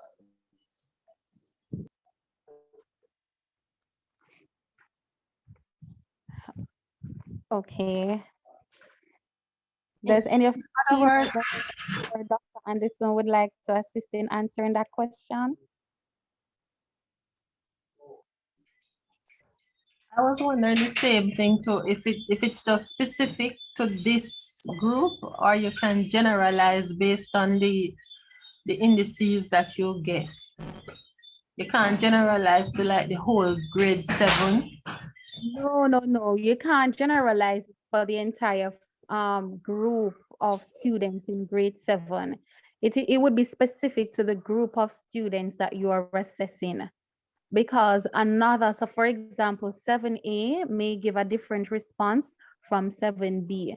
So the items, the indices are specific to that group of students. And like you would have gathered, you can revise, you can discard. There are things that the teacher can do to, that would indicate that students would need further assistance, topics would need to be re-explained, or to clear up any misconceptions or students might have had. But it is specific to that group of students. Dr. Anderson? Let me just, I'm going to ask you to take down are you finished? Are you through? No, miss, we're not through. Oh, you're not through. Okay. So let me just add to that. It might be specific to the particular group, but as I indicated before, it is more likely that the quality of the item that you have written as the facilitator or teacher needs to be revised. And so that is the purpose of looking at the indexes, right? So it's not necessarily specific to the group. Another set of students who are taught in another class and take the same test items might have similar indexes. The teacher might end up with similar indexes because the items themselves need revision. So it is a play between, yes, how well the particular group has assimilated the information being taught, but it is also a play on how the item is constructed, right? And so this is why the discrimination index is so key. Understand? Because the discrimination index, it is likely going to flag you as the teacher or the facilitator as to the quality of the item, because it is more rational, more reasonable, more logical to think that the higher performing students in your class will do better on items in general when properly constructed. So the moment you see that an item is not discriminating between the higher performing students and the lower performing students in your class, you have the bright students in there who would normally understand a test item properly when it's written properly, then you know that something is likely deficient with the or invalid. There is lack of quality in the construct. So the emphasis here is on the analysis. It is not on the analysis of the performance of your students, it's on the analysis of the quality of the test items. Right? Understand? That's what the focus is here, on the item analysis. It is not on the performance of your students. It is more on how the items work among students who normally would do well and those who do not normally do well as well, because we don't want to say it in that way, right? But there has to be something used to make an evaluation of the quality of your items. So this is really all about quality of items. And this is why it is important for you to learn some of the principles, the basic principles concerning how you write your items, how they're interpreted, right? If you have sufficient context in there for understanding and proper interpretation, if you write items that are not ambiguous or confuse the students, if you write items that's not going to play on their guessing because they're really not understanding the item properly. If you write items that is using big words when the student is not at that level. All of these things play on the quality of the test item and the outcome, right, of the test analysis, the item analysis. So you're not really analyzing the performance of your students here. What you're doing is analyzing the quality of your test items to see just how valid and reliable they are in the testing process. Understand, guys? There's a bit of a difference. Okay? Okay. Mm-hmm. Yes, okay. So there is are you going on to another section? Yes, but we'll go through quickly. We're almost at the end. Janelle, can you move to the next slide, please? All right, so because, yeah, okay, continue, please. The distract analysis. Mm-hmm. Now, like the term distractor says, it is that question of all options that distracts the students, right? The distractor analysis, it does not highlight how test takers select the correct answer, but it highlights, right? But it highlights what the distractors were and whether they were able to function effectively in drawing the test takers away from the correct answer, right? So in this table here is another example. So we have in options A, B, C, D, the upper group, 15 students in the upper group selected the distractor and 10 students in the lower group. I'm sorry, so 5 students in the upper group selected the correct answer, right? And 10 students in the lower group selected the correct answer. Oh, there's something wrong with this table. No. Okay, so D, so we know that P is the difficulty index of 0.5 and the discriminating index of minus 0.33. Now, the alternative D, so D is the distractor here, right? And the alternative D is enticing the students in the upper group. While more than half of the students in the upper group chose D, none of the lower students chose the D. Miss, I'm not sure if I'm explaining it correctly. And so the alternative needs to be clearly reviewed. No, the alternative Just C. ask them, can I just interject here? No. Students, class, just use your common sense and look at this table, for instance. Now remember, when you're writing a multiple choice, right? It's a set of, it's one key. The key is the answer for those who are not familiar with the language. So when you write a multiple choice test item, you have like 4 choices. Yes or no? Yes. How many choices you have in this test item that you see here? 4 items. 4 choices. Choices. 4 choices. So you have choice A, choice B, choice C, choice D. One of those choices is the key, which means the answer. Which one is the key or the answer? B. Option B. Asterisk. Okay, good.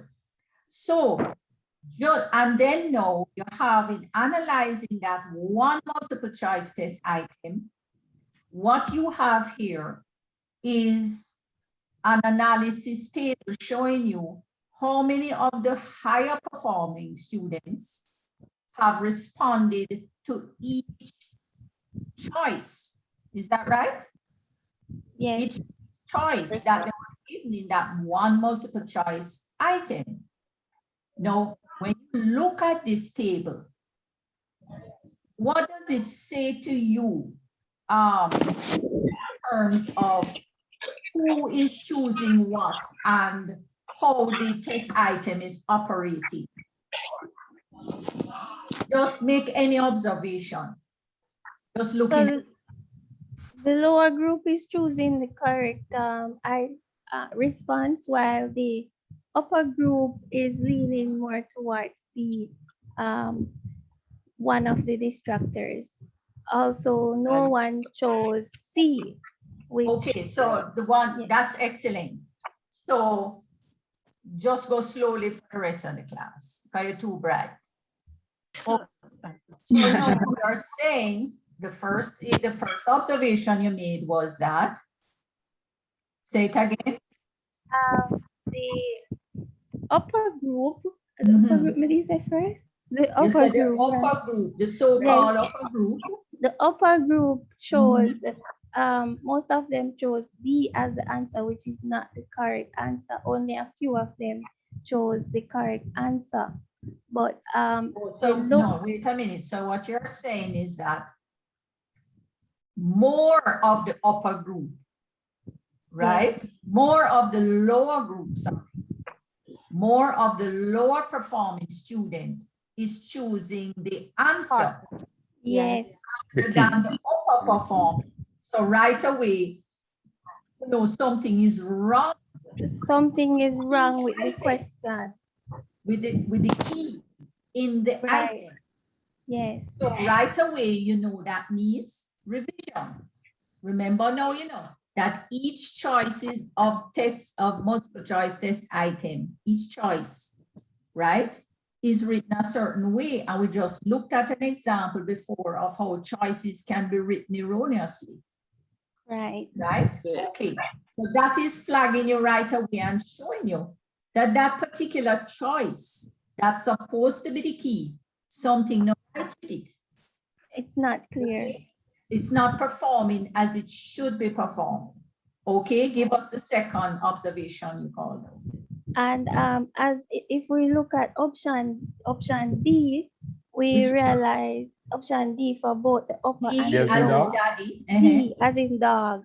We realize that most of the upper performing students chose D as the answer, and none of the lower performing students chose D. So that could mean, that could indicate to us that we have some ambiguity in the questions, right? And B and D, they are very close.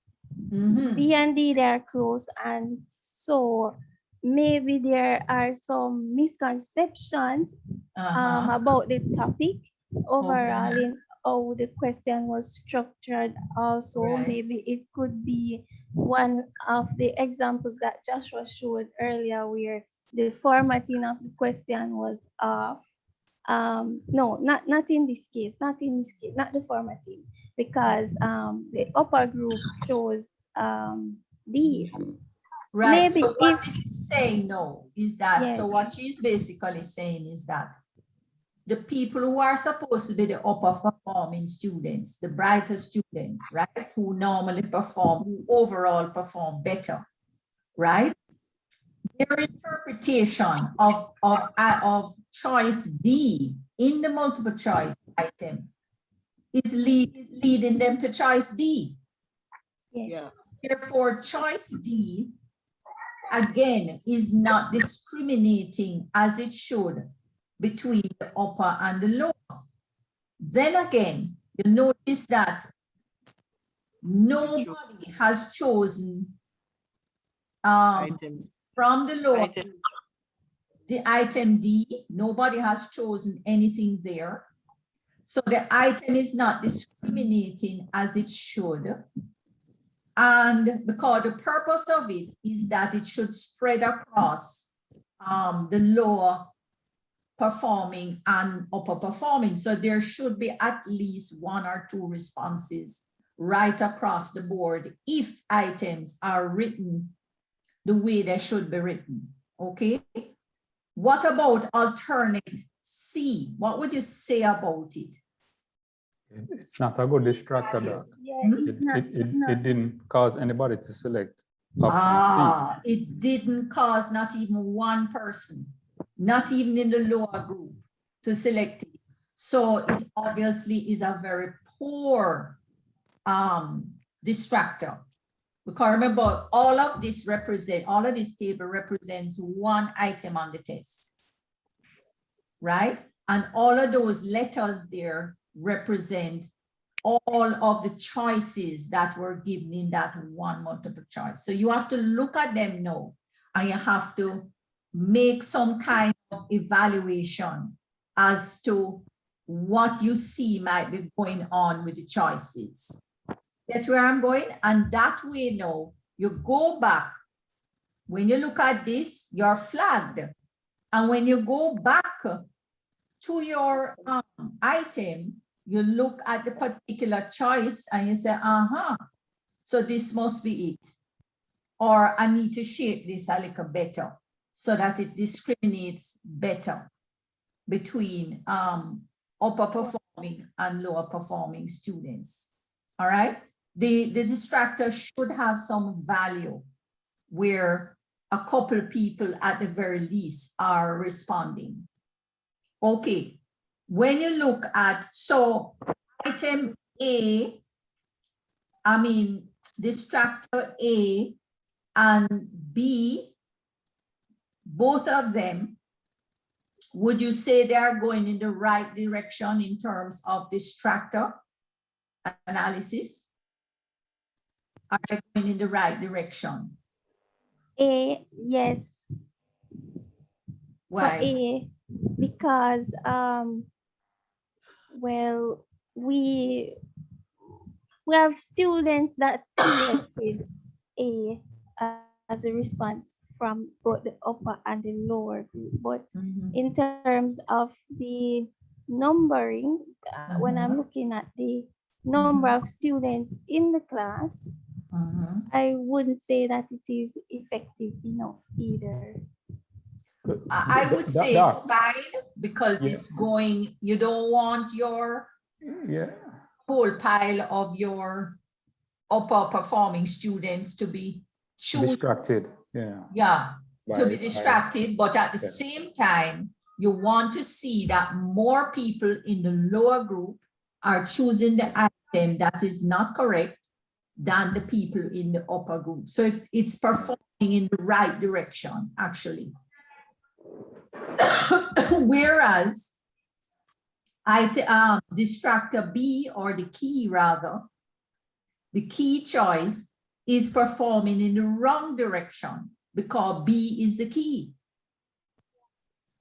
Because B is the key. So therefore you want it to go the opposite. You want it to perform the opposite way, where more people in the upper group are choosing than in the lower group. You see the difference, guys?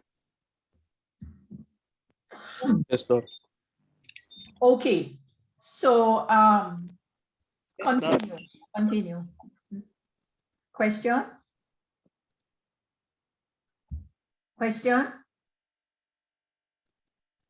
Okay, so thank you very much. I'm just going to put up one slide here. Oh, you have a breakout room for them. Sorry, go ahead. We wanted them to try a question because somebody was asking for real life. Yeah, but I want to give them a little bit more to add on. I'll just show them one slide from my PowerPoint. Okay, all right. And then you can put this up. Let me go one step further for them.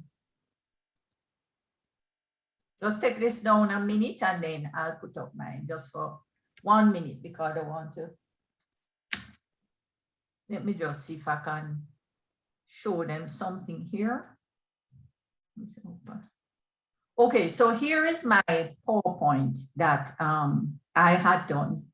And if you look on slide 15 here, are you able to see this clearly, students? Yes, Doc. All right, so just very quickly, here is my table. And in the table for this discrimination, you can see the same indices going across. And you can see that if the item is discriminating at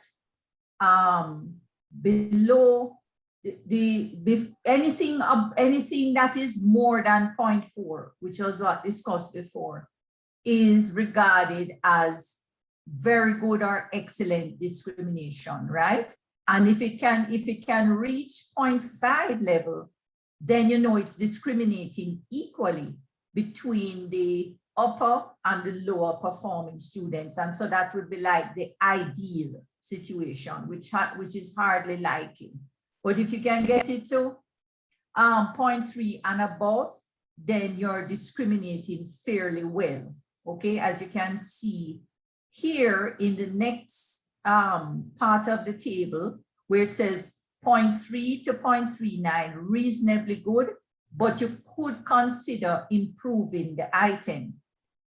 Okay, if you go below that, then you know your item is regarded in the mediocre range. If it goes between say 0.2 and 0.29, then you know it's really marginal. And so you definitely have to go back and revise it. Now, when you have poor items, right, or mediocre items, there is likely to be some kind of miskeying, which was mentioned very early in the presentation, I think by Janelle, who mentioned that it's possible too for the facilitator to make errors. So the facilitator, for instance, in the case of that last one where 10 of the lower performing students were choosing the key over 5, it's possible that the key was miskeyed. In other words, the key was incorrect, and that it could have been the one where they were choosing more. Yes? where the higher performing, maybe that was the correct answer and the teacher indicated the wrong key, right? Because we are human and we do make errors. So it's possible that it was miskeyed, right? Other than that, it could have, the answers could have been really ambiguous, right? It indicates that there's some miskeying or ambiguity. And so you might have to, when it's in this range, you have to consider discarding or revising the item. So anything below 0.2, consider that it might have to be discarded or completely revised, the entire set. If it goes below 0.01, then you know you're in a very poor range and you definitely will discard that item. So these are the suggested actions. In terms of the distractors, and you can actually analyze the distractors the same way that you did the key. You can analyze them to see exactly what the discrimination level of the distractor is, but we don't really need to go that way. What you really need to understand is the direction, as you see here, the direction that the distractor should be going in, that from key to distractor, between the upper group and the lower group, the direction that the distractor should take. Okay, and I think we understand that now. You can see, for instance, across A here, where it said it rained all day, which is the key, 20 of the upper group chose the correct answer as against 10, right? So do you see that's going in the right direction? Distractor performing in the right way? It's like the expected outcome. Yeah. Right, that's the expected outcome, and so it's performing correctly. Whereas, what would you say about distractor B here, where you have 3 and 3? 3 from the upper, 3 from the lower. What could that indicate to you? It is non-discriminatory. Eh? It is non-discriminatory. It's non-discriminating, right? And we need to get rid of it, that option. Yes, and you need to get rid of it because it is likely that there's some guessing there too. 3, yeah. When you get the exact same amount of responses, top and bottom performance, it indicates guessing. All right. All right, so for C now, the upper group, you got 4 and the lower group got 16. Is it going in the right direction? Yes, Doc. Why? Tell them. You would expect more of the lower group to be distracted by. Right, because it's not the key. Right. However, what you notice about it though, in general, 4 times as many. 4 times as many. So I don't know. Yeah, that distractor might be a little bit too dramatic. There's something off with it. You know what I mean? It's going in the right direction. Because it's not balanced. So it could be like, yeah, it's not balanced enough. And so if everybody is swarming towards it, if the majority of the class, then there could be some ambiguity there with the actual answer. What brought you to that conclusion, Doc? Sorry. Perhaps because it's 4 times. 4 times. And hence the index the persons, yeah. That sounds like a question that was which one did or did not. You know, one of those questions that said, which one of these answers is not? But if you don't read it properly, you right. That sounds like one of these. Nice. Yes. So although it's going in the right direction, it could be a little bit heavy in terms of, it's a bit heavy in terms of how many people are clamoring to, right? But the truth is that it's going in the right direction, and that's what you really want. Okay, so it is discriminating in the right direction.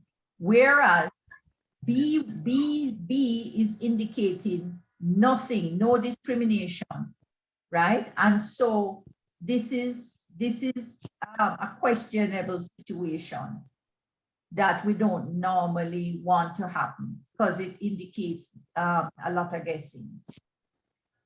What about D? Is D going in the right direction? Yes. Huh?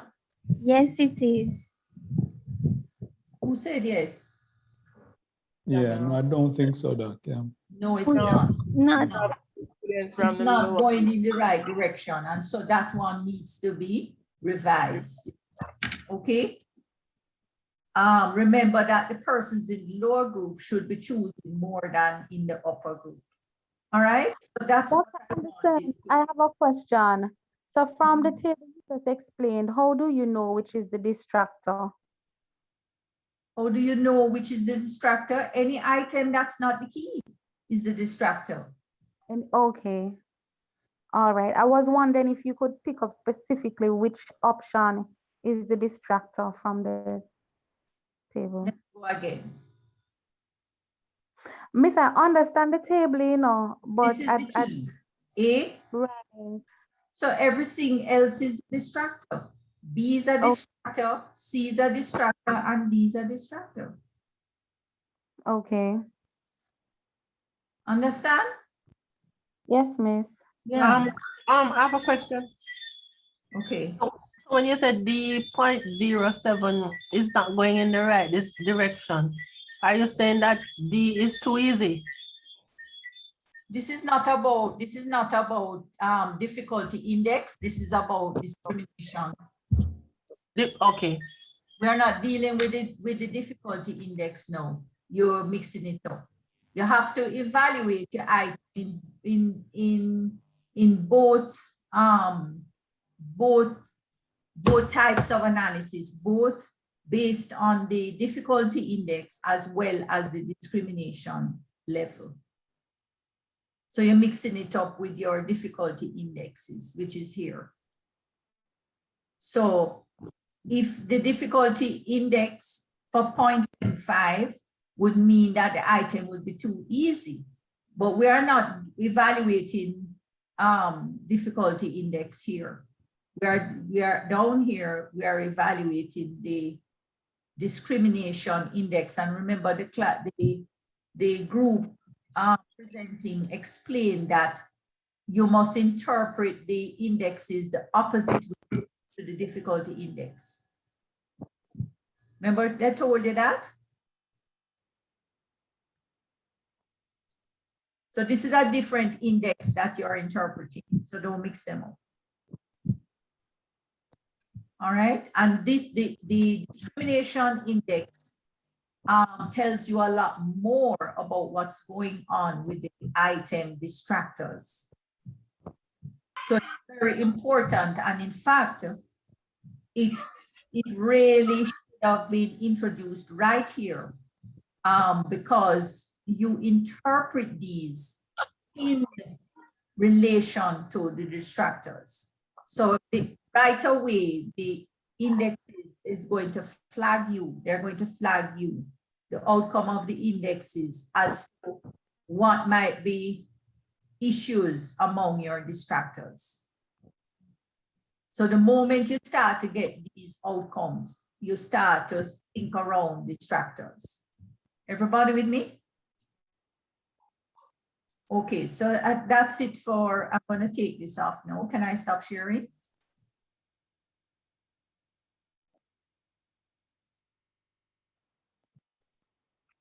So Ruth, you can put up back your. All right, so we wanted to go in the breakout room, but I don't know if time would permit us because we have to go through this other assignment. You only need 15 minutes to go through all thing. How long will it take? 10 minutes? Yeah, about 10 minutes. Okay, so you put them in the breakout room then. All right, so, well, let me see if There's breakout rooms. I have to make you the Post or Oh, yes. do I do it or just do it evenly? Yeah, you can just randomly assign students to breakout rooms. I will just assign automatically. Yes, yes. Breakout rooms you want? Four. Four? Yes. Okay, so open all rooms. So the rooms are all open now. So you can all go in and it has now assigned everybody. So you can just go in and join. All right, but before you join, I want you to take a screenshot of this because you'll be getting a question where you would have to calculate the difficulty and discrimination index and evaluate or analyze your question. At the end of it, you should say if you would use the question in future or not. Right? Excellent. Right, so just take a screenshot of this and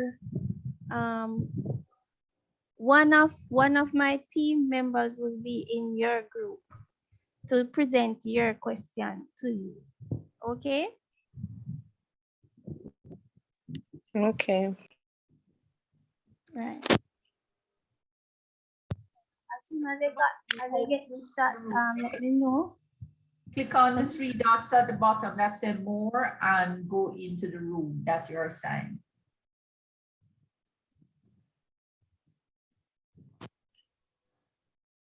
So I think you could give them 5 minutes to do it, you know? We can do 5 minutes. And then they could come out and spend 5 minutes giving feedback. All right. Okay.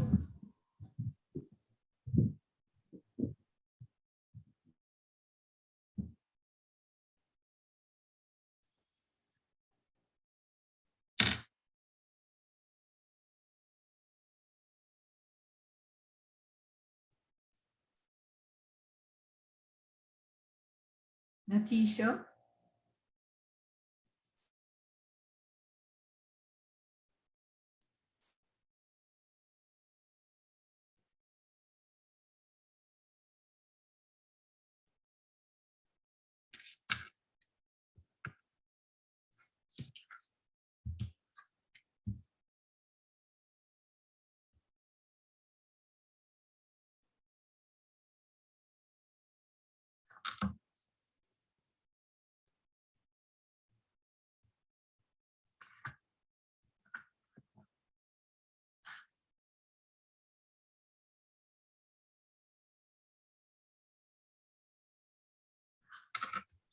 All right, so students who are still in the main room. Where you're still in the main room, click on the three dots and you're supposed to see a name somewhere in the drawing. See a name? All right, Joshua, I see that you were supposed to be in room 3. Yes, Miss, could you assign me to another room? One of my other team members is in room 3. So what you want then, room 2? Yes, Miss. Okay. I thought I assigned you. Hold on. Move to room 3. You say you don't want to be in room 3? Try room 1, Miss. Sashane is in room 2 as well. Okay. Well, just put you in room 3 and then you didn't go. I don't understand it. Room 2. What's going on? Why is that happening? Oh, you went, okay.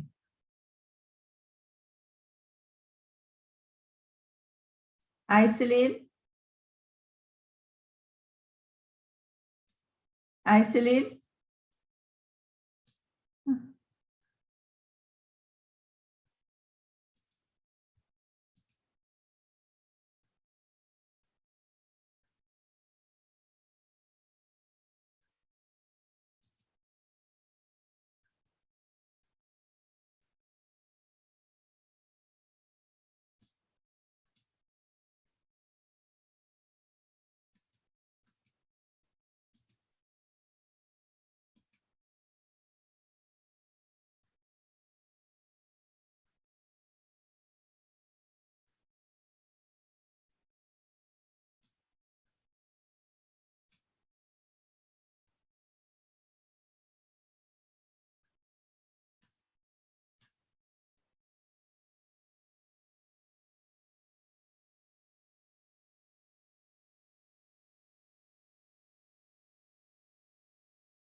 Miss.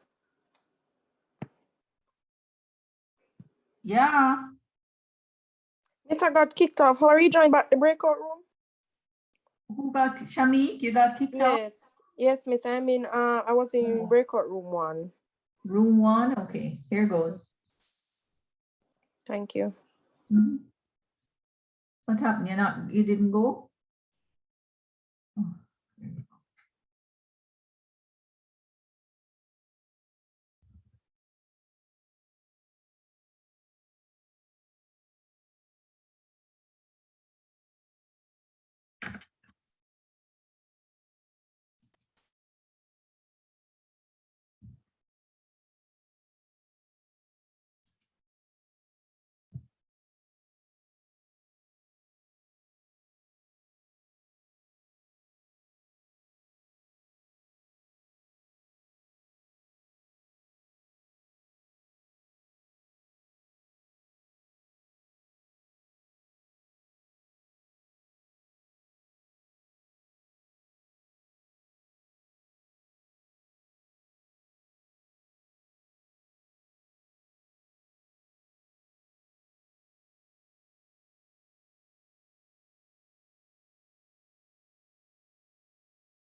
Vergi, you got bounced?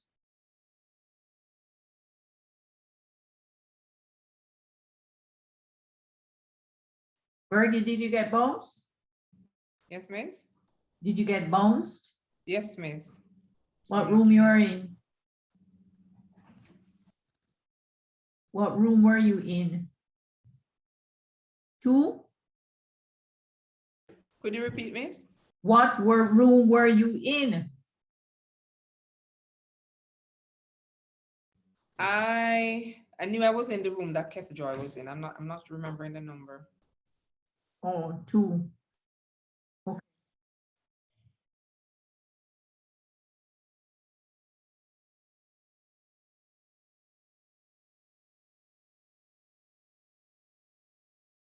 Tiffany, did you get bounced? Yes, Doc. I was in group 3. Group 3. Breakout room 3. Okay. Thanks.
Dr. Anderson, just one quick question. Can the discrimination and difficulty index be used for true and false questions or essay type questions? No, they're really for multiple choice. Multiple Okay. choice. Thanks much. You could, if depending on how you set it up, but yes, yeah, you would have to like reading that it could too, but it was mainly, the information was mainly around multiple choice questions. Okay, thanks, Dr. Anderson. always, I suppose you could calculate the indexes, but in terms of distractors, you would be able to do that. You would only have one distractor, say multiple true and false, you know? Okay, thanks. There would be any distractor. There would be any distractor, so you couldn't analyze in terms of that. Okay. It would be hard.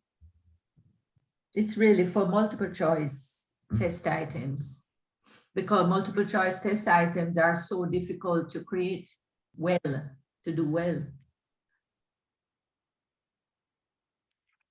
In just how easily it can go wrong, Doc. So Doc, what happened to the, so is it that we don't have maybe a bank of people that they're paying to do to come up with new multi-choice questions, or are we? Sorry, the context is that the CSEC, for example, a lot of the questions seem to be repeated. Right. Yeah. Yeah, but it's how you repeat it, and remember that so we're not saying that you can't have your bank of test items, but you still be able to analyze your own test that you on what you have taught. Yeah. You still need to be able to create your own test well and to analyze it. No, it's true, Doc. No, I'm just wondering regionally. When we get into standardized testing and all that, of course, and even in the classroom, even in this course, we have a bank of test items that we on. Right. But we still need to know how to, and if we, what we teach in this particular semester and so on. So we start, you going into the classroom as a fresh teacher with fresh material, you need to understand the basics. All right, it's not that we don't have alternate ways of reducing the work, but we're teaching you the concepts behind assessment, right? And what makes it a quality assessment.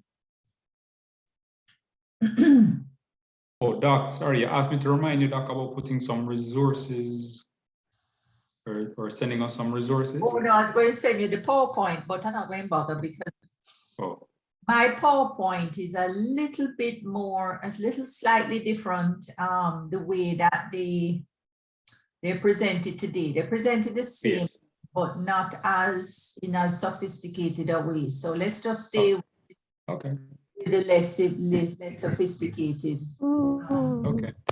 It's the same kind of, it's the same analysis, but I use the formulas from the actual text and all of that. And I don't want to complicate for persons who are not very quantitatively inclined. Yes, Doc. That it was presented today was a little more simplified, and let's just that. So that as long as it does the same thing. Yeah. A quick question, Doc. A question was raised. Is there software to do stuff like this? It doesn't all have to be done manually. No, they have software, of course. Thank you, Doc. Okay, all right. So just to finalize everything, we just want to just quickly go over what the groups did. Some groups got question B and some got A. And so if we are supposed to calculate the difficulty index, and so we would, well, we're looking at analysis really For question A, the difficulty would be like 0.57. And when we're analyzing this, we would say that, what's going on? If we're analyzing this, we would say that some of the students, it is close to the ideal, right? So because it's close to the ideal difficulty index, which is 0.6, we would say that it is a difficult item, but it provides challenge to the students. But if we're looking at it some more, we could it probably implies that it could be improved a little bit more so that we reach the idea. But it's not difficult, 0.57. Yeah, 0.57 would be not difficult, but not easy. Right. Not difficult and not More easy. in the, it's closer to ideal. Yeah. Right. And then no, Allow me to the- interject for the yes. the discrimination index. That is an error. That should be, instead of distractor index, it should have been discrimination index. Discrimination, right. Right. Okay. Thanks for the clarification. Yeah. So Janelle, could you go back to question A? Right. So the discrimination index of question A, for the groups who actually went ahead and do it, you may have seen that it is very low. I saw some answers in the chat of 0.14, etc. Right. Could have been many issues.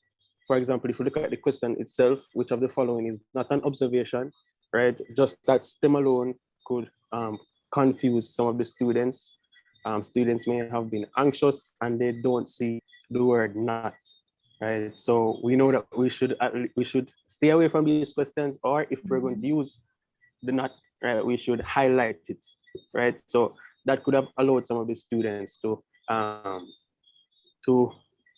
answer or to choose another item, such as what would be an observation, if you understand what I mean, right? So all of these are observations except D, that would be the one at the top, right? I highlighted that one.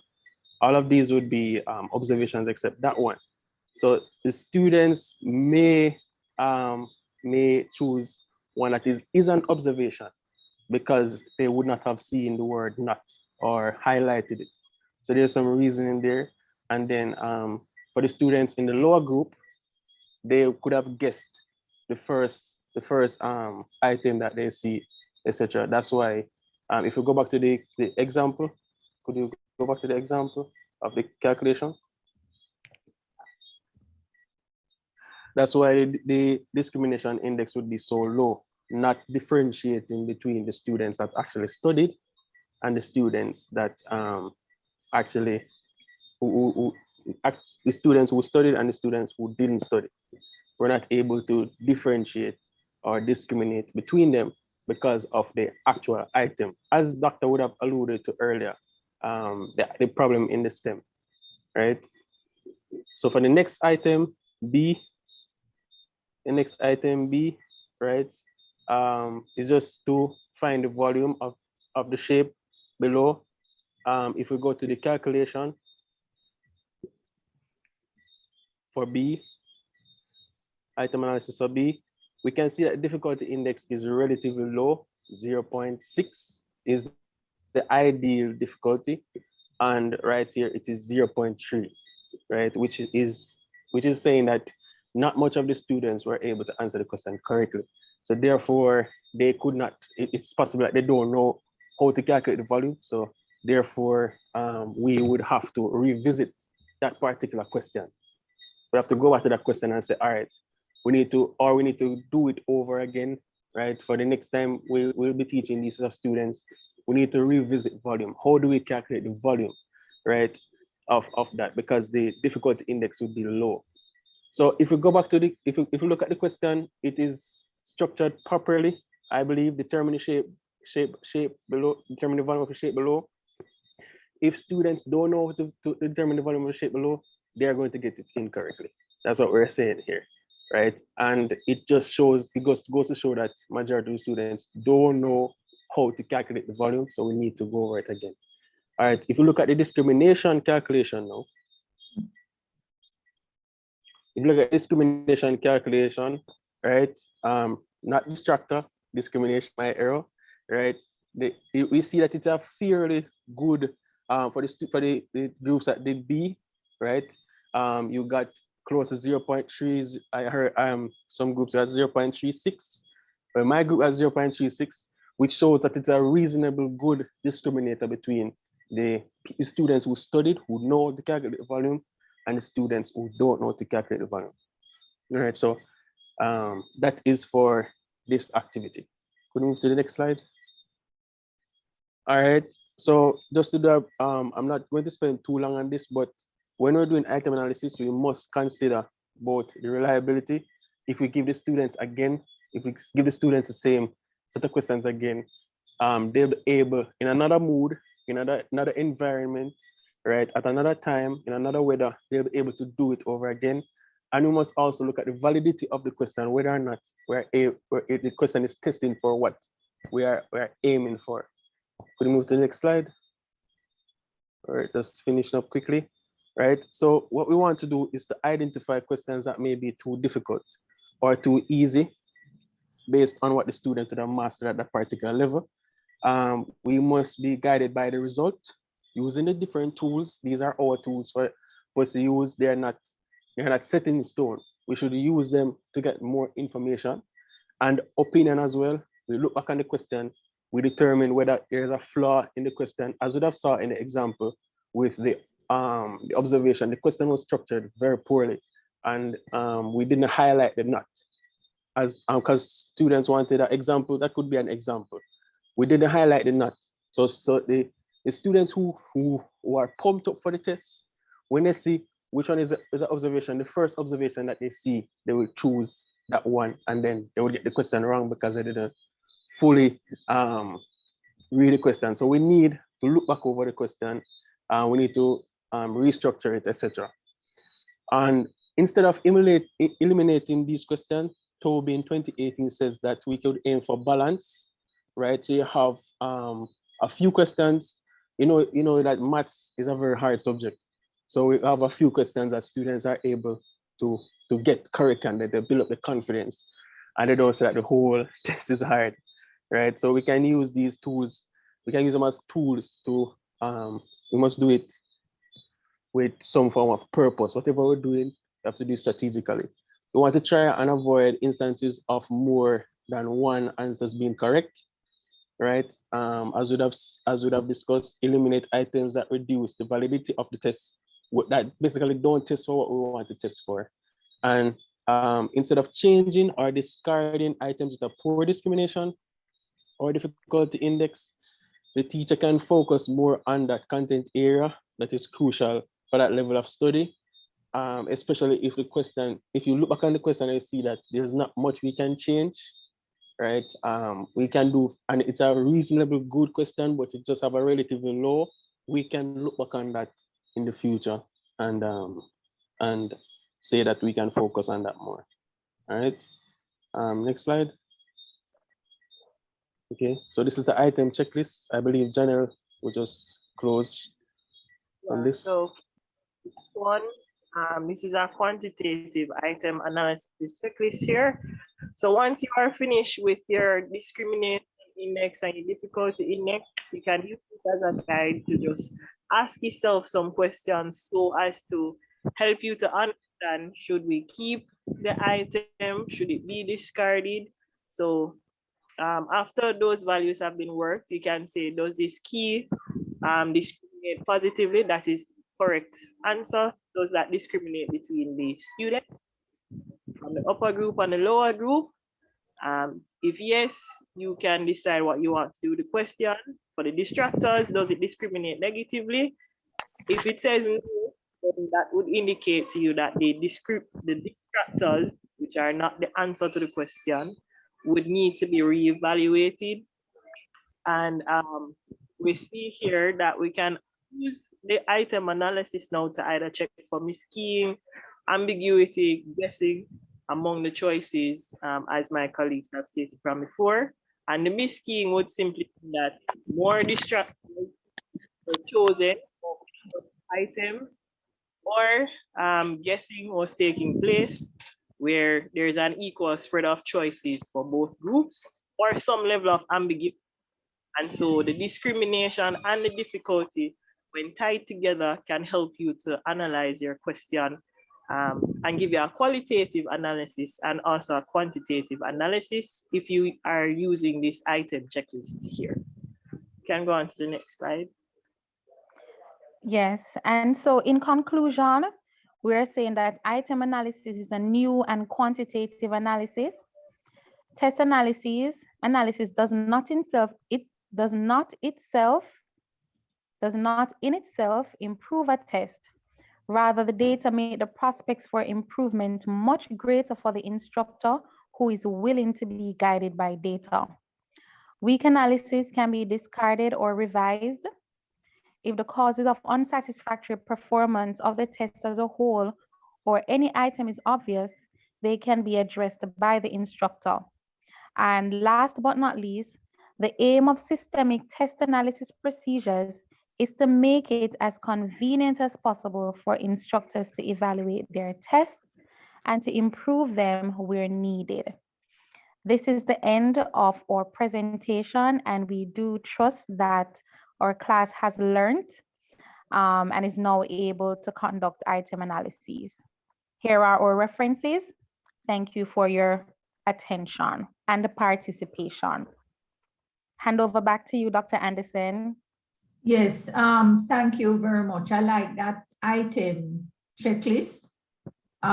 Make sure that you use it.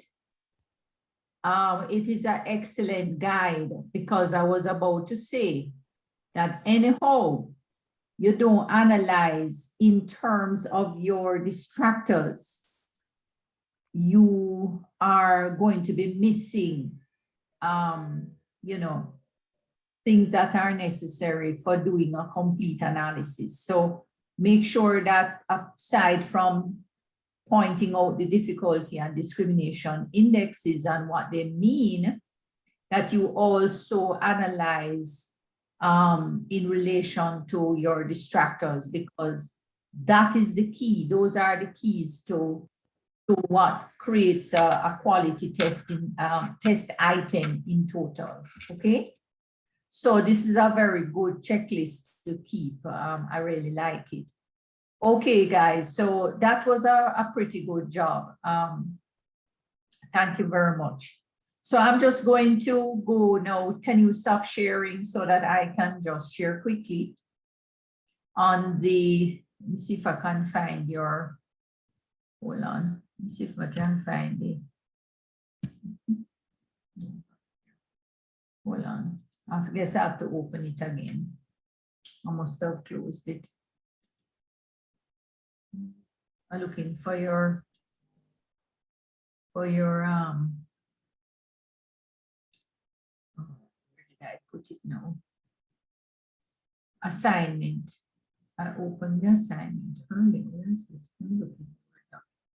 Oh, it's not in the Word document. It is in me. It's in this document. Where did I put it?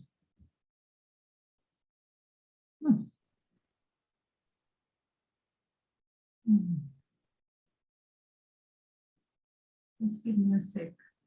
Soon find it back. Register. We took it out. All right, let me open back where I had it before.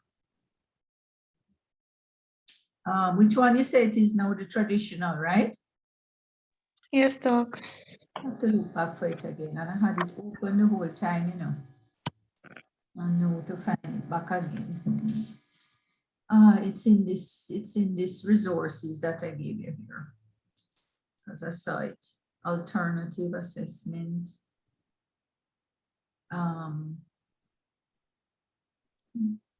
Oh, I know where it is, in the folder. In the Have it if you want me to share it? No, I will share it. I'll share it. I have it here. It's just where it was, you know. I had put it in the folder for you, that's what happened. Okay, so here it is. So this is your assignment. And Dr. McBean broke it down with administration or without administration. So those of you who have the opportunity to develop your test and can administer it and get back the results, right? Then you're gone clear. And those who do not have it, oh, rotted, I was supposed to get a set from her, right? Yes, Doc.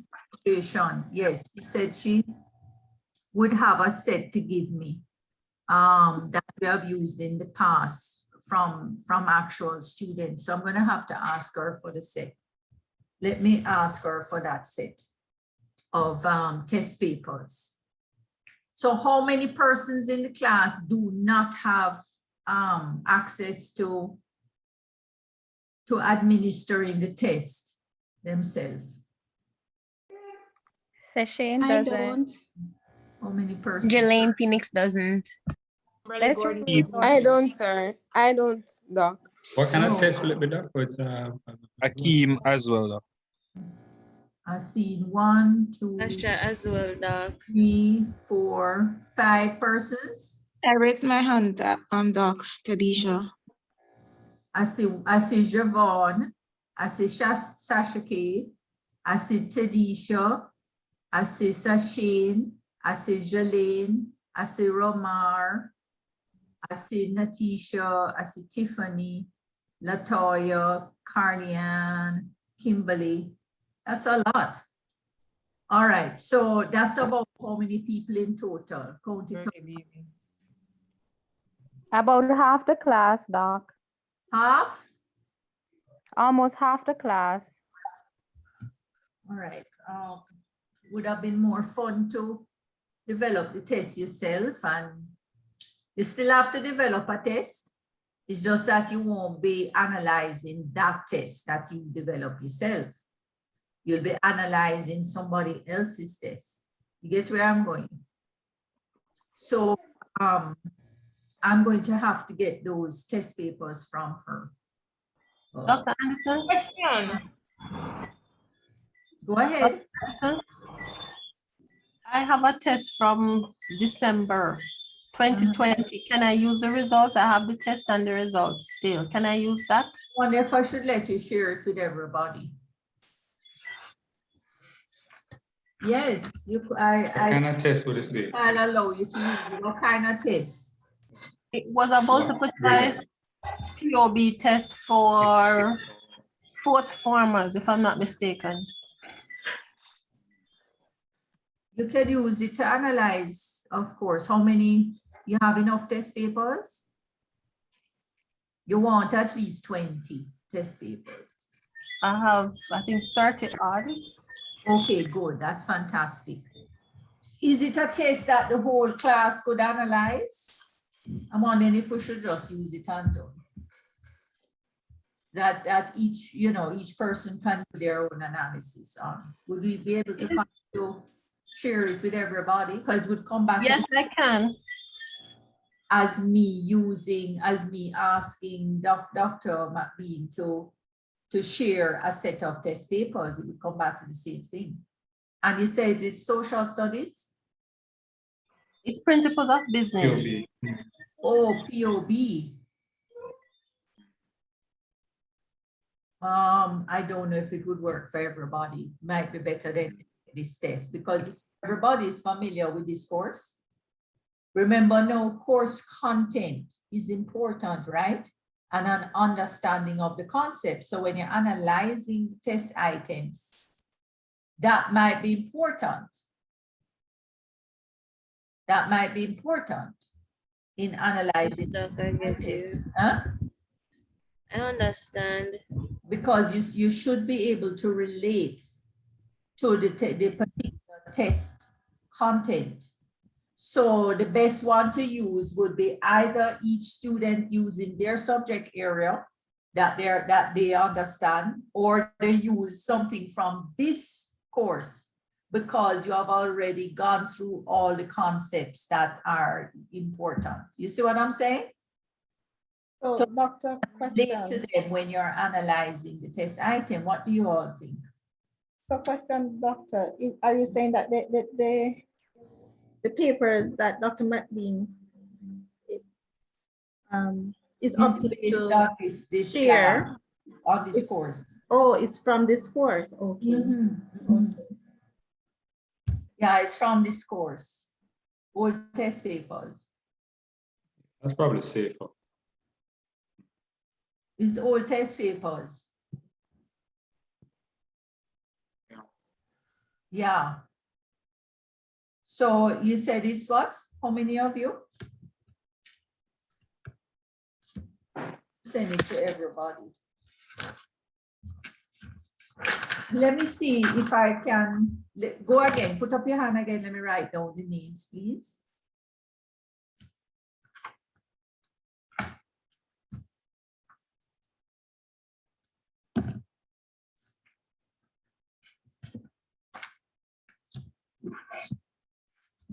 And you have to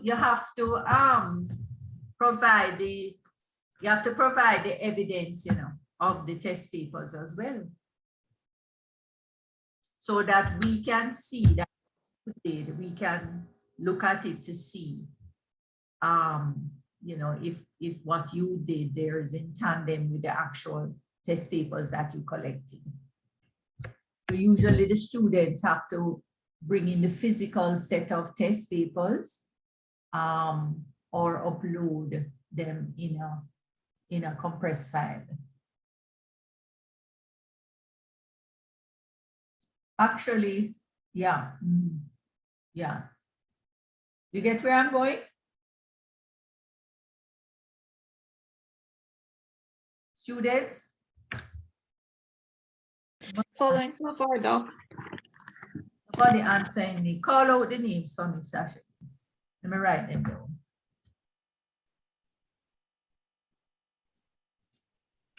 You mean for persons who? The persons who have the hand up, I'm asking them to please. All right, Sasha Jalene, Jalene, Phoenix. Yes. Yes, Zara, miss. I've seen everybody. Natisha, any? Yeah. Natisha, you didn't join any of the rooms? Yes, I did, Doctor. I had 2 logins at the time. I sent that information in the chat to say that I'm in a group, but I had 2 logins at the time. Oh, really? Yes. Here? Well, how come I never see you in any room? I was with, what's her name? Janelle. I can see everything, you know. I know, but Janelle can vouch for me, miss, just in case. What Yes. time did you join that room here? Yes, miss. As She was in our started. group. She was in our group, miss. What she As said? it started. I in was our the one group. asking questions and stuff. Yes, was she in the- was. Yes, miss. she was. Because it kept saying that she wasn't in any room. And I kept trying to put her in a room. Sorry, miss. I sent it in the chat. Sashane McLean, Jason, Yeah. Bergie, Lee Lawson, Latoya. Why are we, names. sorry, Doc, why are we raising hands, please? What was the question asked? Those who wouldn't be able, those who wouldn't be able to administer tests and get back results. Right. I thought another thing was asked. And Shane Lawson. All right, so, okay, fine. To that list, please. My hand is Doc, up. And Akeem comments Devon, as well. Yes, Doc. but this is the entire class. This And is, Akeem comments. this is not Mr. Right, my normal. name. This is not normal, you know. Something wrong. Never had this before, because we don't normally offer this. But because of COVID, we normally tell you have to go out and find a friend or a school. So this is different this year because of COVID. I'm going to. Doc, I have Akeem, economic tests and results too, if anybody want them. You have what? Economics. Oh, okay. Principles of economics or microeconomics fifth form Yeah, tests and results. students who Oh, that would be good. who do have test papers that they could share. How about you volunteer that? Is that possible? We have a set already in, who was it who said they had again? Was it Kes Joy? Who said they had a set of tests? Yes, I have fourth form POB, fifth form POB, fourth form econ, fifth form econ. I was just checking my records. Oh, POB, okay. And economics. From what year? Fourth form too? Fourth and fifth. Fourth and fifth form. Okay, so who is willing to use the POB or the econ papers, test papers? Anyone here want to use those to share with KetJoy to use those test papers that she has available? Does anyone else have, say, science test papers or maths test papers, social studies test papers?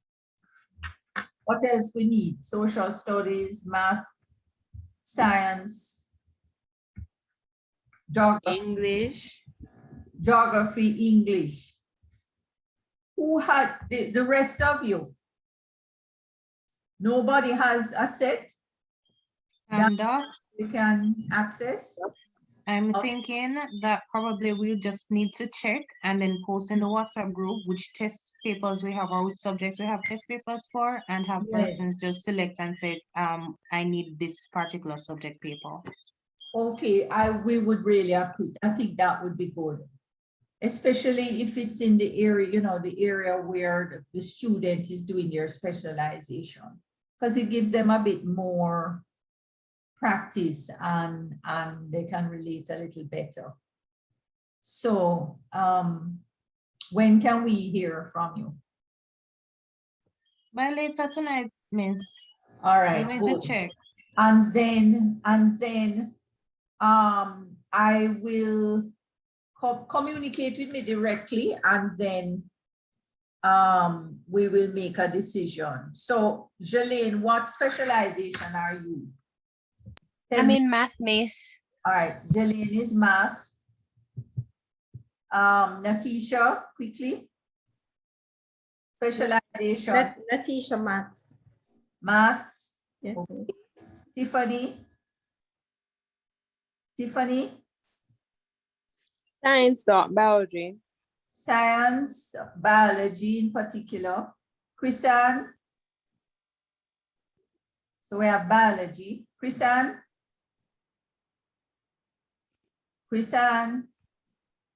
Sorry about that, Doc. I'm here. What specialization are you? Biology. Bio. So we have two bio, two maths so far. Sasha Gay, you're English, right? Yes, Doc, English. Romar. Biology. Huh? Biology.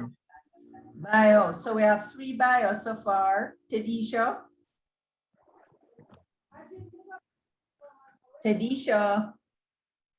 Sorry, Doc. Geography. But I don't have Geography test or papers. social studies can go together. Sasheen. I don't. Sasheen. Yes, Doc, I am chemistry. Chemistry. Jason.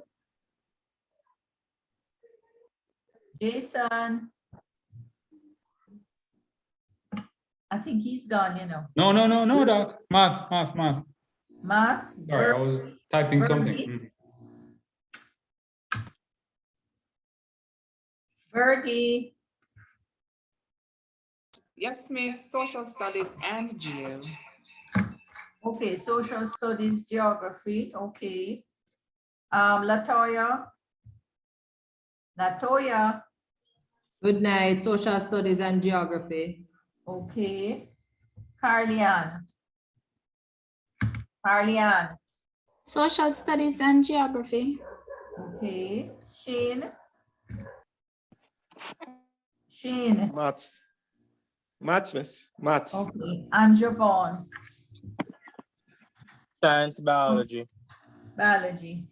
Okay, so persons who are already in classrooms, if you have students who you're going to administer tests to, and you're going to get back those test papers, we need a minimum of 20. 20 is a good number to work with, right? When analyzing the test.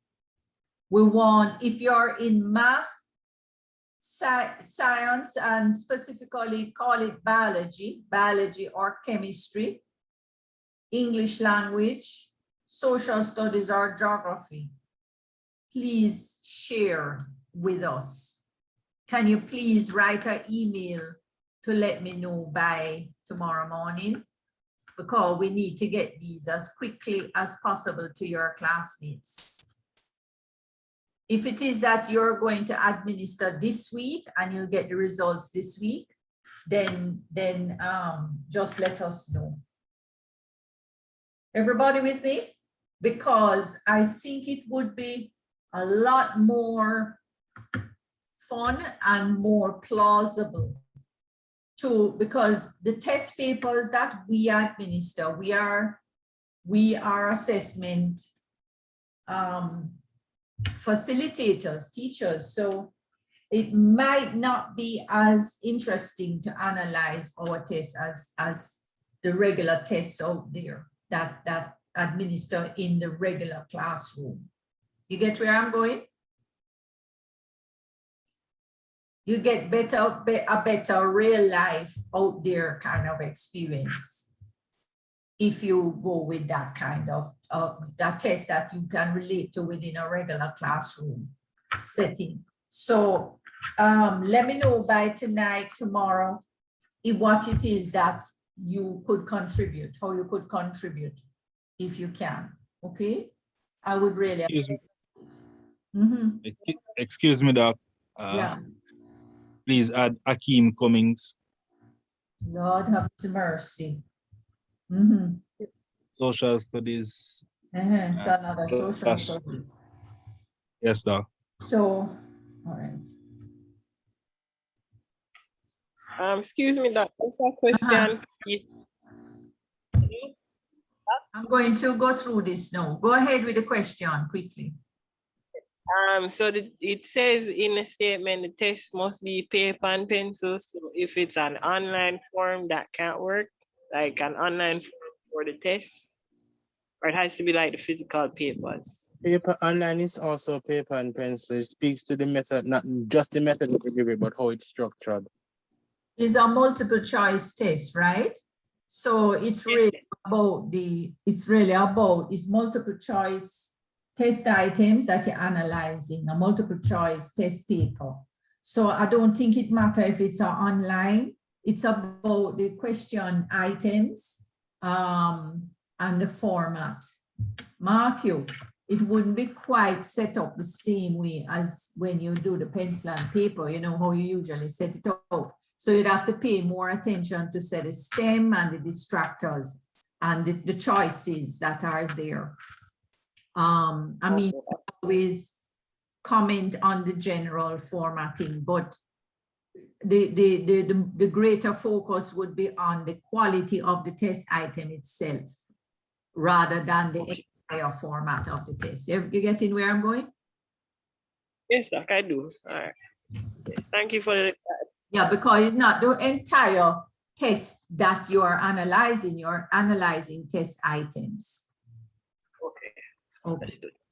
And then you're going to use some of the results of the test. We would need to know you're going to use the test papers and the results. So the person who is sharing the test would also have to give us the key. Would have to give. Okay. Understand? Yeah, we have to have the key because you also have to calculate. If you go down to number 6 here, it says calculate the mean, the range and standard deviation of the test. And in no more than one paragraph, just discuss what can be inferred from the mean and the standard deviation. So next week, the groups that are presenting, I need to have a good half an hour to just go through this with the class. All right. It's only 5 marks, but for those who are not really au fait with this section, I would go through it with you in a PowerPoint. All right. Appreciate it, Doc. That you understand that section of it. Everything else there you have under your belt in terms of all that we have done in the class so far. Test validity again and reliability, we spoke about that. And of course, validity, which was mentioned today, is centered on the qualitative aspect of the test, right? Achieving validity by getting other experts or other teachers who are in the same course to look at the test items to see what they think, running a pilot if necessary to see how the outcomes are, and making sure that the items are reflective of the actual syllabus and what is taught in the classroom. Or you will have a problem and you won't have what we call content validity or construct validity, right? So remember, you spoke about all those various forms. And again, anything that you don't remember, it is all in your textbooks that you got. So you just click on the section in the textbook and do a quick thing, a quick look at it, right? To make sure that you are aligned and that you have some of the key things under your belt. Okay, so this is very straightforward. It says you must write the paper in which you describe a classroom test that you develop for the subject that you will teach to a group of students. So you're still going to have to develop a test in your subject area using your a traditional type of test, right? In your subject area using the table of specifications and all that you have learned, right? Your paper should describe the development, administration, and evaluation of your test. So you're going to go through and you're going to do a step-by-step as to what was involved in developing this test paper. How would you go about administering it if you are not able to actually administer it? Then you talk about how you would go about it, right? And how you would evaluate the test. Okay, so I will know based on your language whether you were able to actually administer or not. And I have the names here of everybody who said they won't be able to administer a test, although I don't really believe all of you. Dr. Ingrid, yes. Question, please. If you're not in the classroom, but you were before and you could ask a former colleague to administer the test on your behalf, that is okay? Yes, that's what I told you from the beginning, that you can find somebody who is in the classroom and can administer the test for you, right? If not, then, you know, like if they're in the subject area that you are familiar with, at the level that you pitch your test, like you have pitched your test for grade 7 students and that person teaches grade 7 because you know that they teach grade 7, so you make sure you pitch it at that level and you write a test, you are going to ask them to administer it to their classroom and give you back the test papers. All right, doctor, thank you. That's all you have. That's what most of the students usually do, right? Because usually half of them, just like yourself, have not been in the classroom, but they have friends, right? Or other colleagues that are, and they just ask them to administer this test in this area. Like they will ask them, what is they'll ask the friend, the colleague to share their syllabus with them.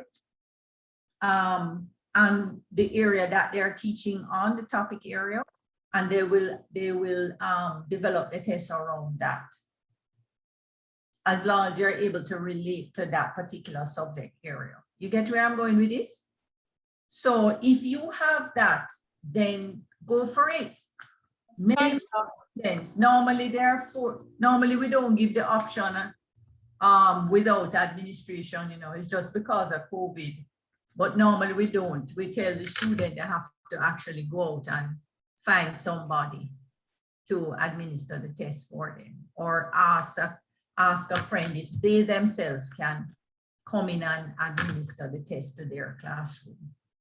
So that part of it, we needed to describe something in terms of how it would be administered. Very simple and straightforward. Do not overthink it. At a minimum, your report should address the selection of topic or unit in a subject of your choice, 1 mark. Provide a brief yet reasonable overview of the topic area and a description of your students. So you would have to, in other words, you're making it clear who the students are that you're going to administer this test to.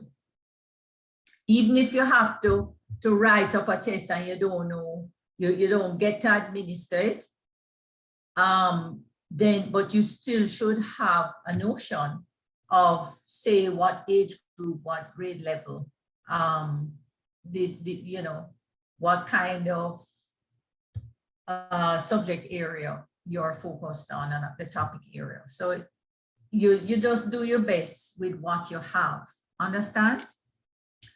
Once we know that you are in a little bit of a compromised position, then we would certainly take that under consideration. Then you construct your table of specifications for the test, create the test items that reflects meaning it must align with the table of specification. The test must contain 2 selected responses. It must have at least 20 multiple choice and 2 constructed response items, right?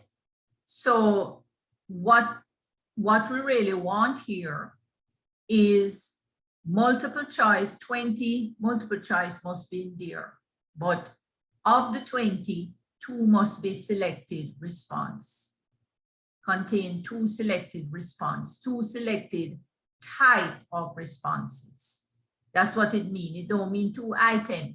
It means 2 type of item. Get me?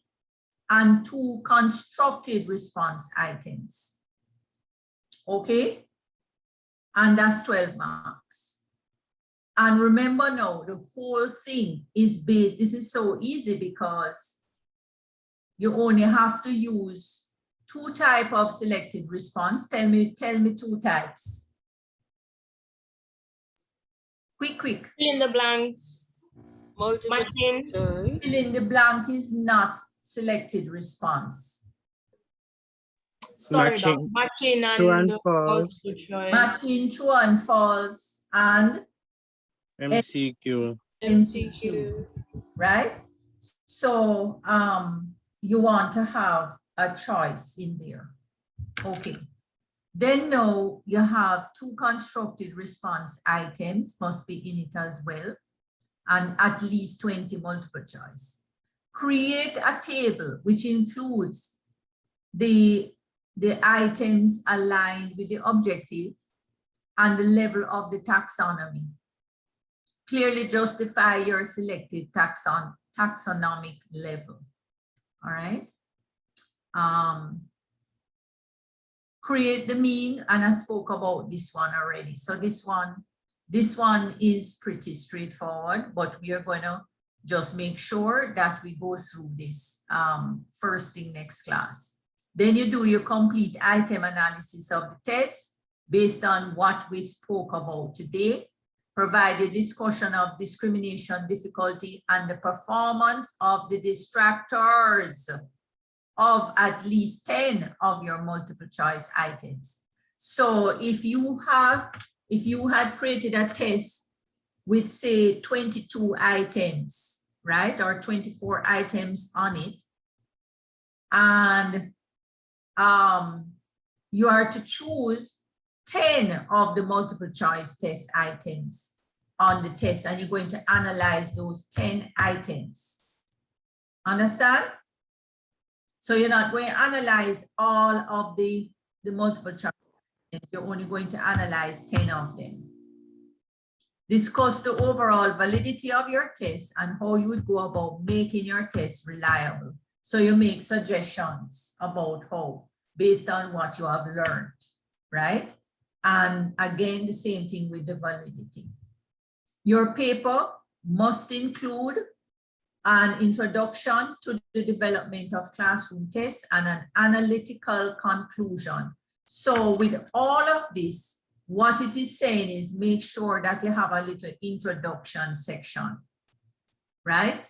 In addition to number 1, 2, and all of that, all the itemized sections, make sure that you start off everything with a little introduction to classroom tests, the development of classroom tests, what is involved, and so on, how you achieve certain things, and an analytical conclusion of the challenges of making classroom tests valid and reliable. The introduction should be at the beginning of the paper, which is a given. And that's it. It's very straightforward. Is there anything to ask about this? Seems quite straightforward to me. And then at the end of it, remember now, there is also the rubric to guide you. Put your rubric here to make sure that for each section that you have done adequately as it asks, that you have addressed the areas that it asks for. You notice, for instance, in describing the students, it says specific description of students to include the number of students, the grade level, the gender, the academic ability, and socioeconomic status. Now, if it is that you're in a situation where you do not have that information, then you have to say it so that we can know that you did not get the opportunity to actually administer in a real classroom, and so the SES of the and ability of the student is not readily available to you, that kind of thing. All right. Any questions? That is the only part None yet, Doc. None yet. Yeah. So it should be question to possible to approximate how much students. At least 20. If you write if you have to analyze your test based on 20 test papers, remember I said to you 20 is a good number, the minimum, an average number, because you have to analyze. We spoke about how many you need from the top to the bottom. Remember I spoke about that in the item analysis a while ago? In the presentation, remember that your colleagues made suggestions about the numbers and how you would divide the classroom test papers. And we mentioned the number 10 as being a reasonable number to take from the top and the bottom. So that means you need an average of say 20. I mean, you could analyze with less, but in a classroom, you want it to look real, so 20 would be a reasonable amount, yes? Okay, Doc. So you have to therefore state in your thing that you would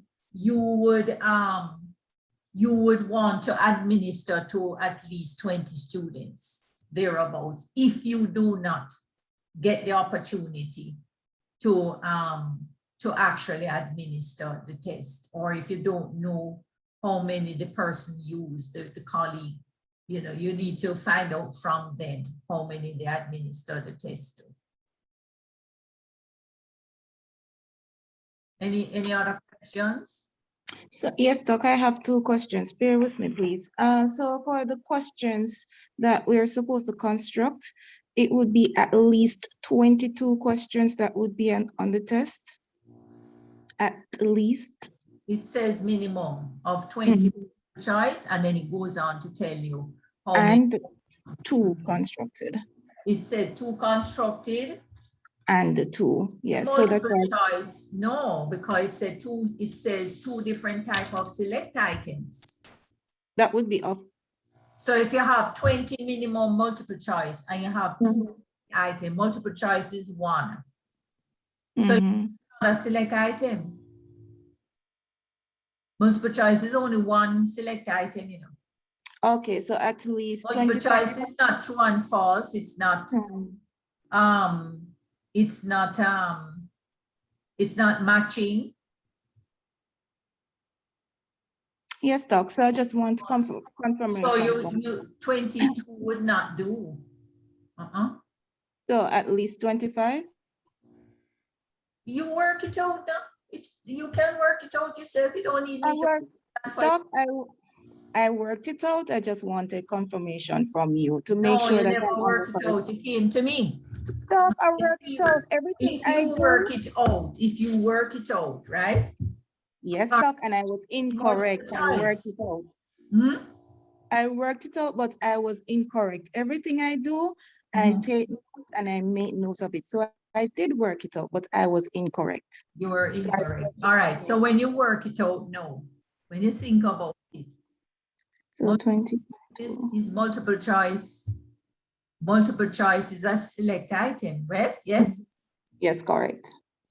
And what did it ask for? It asked for 2 type of select items.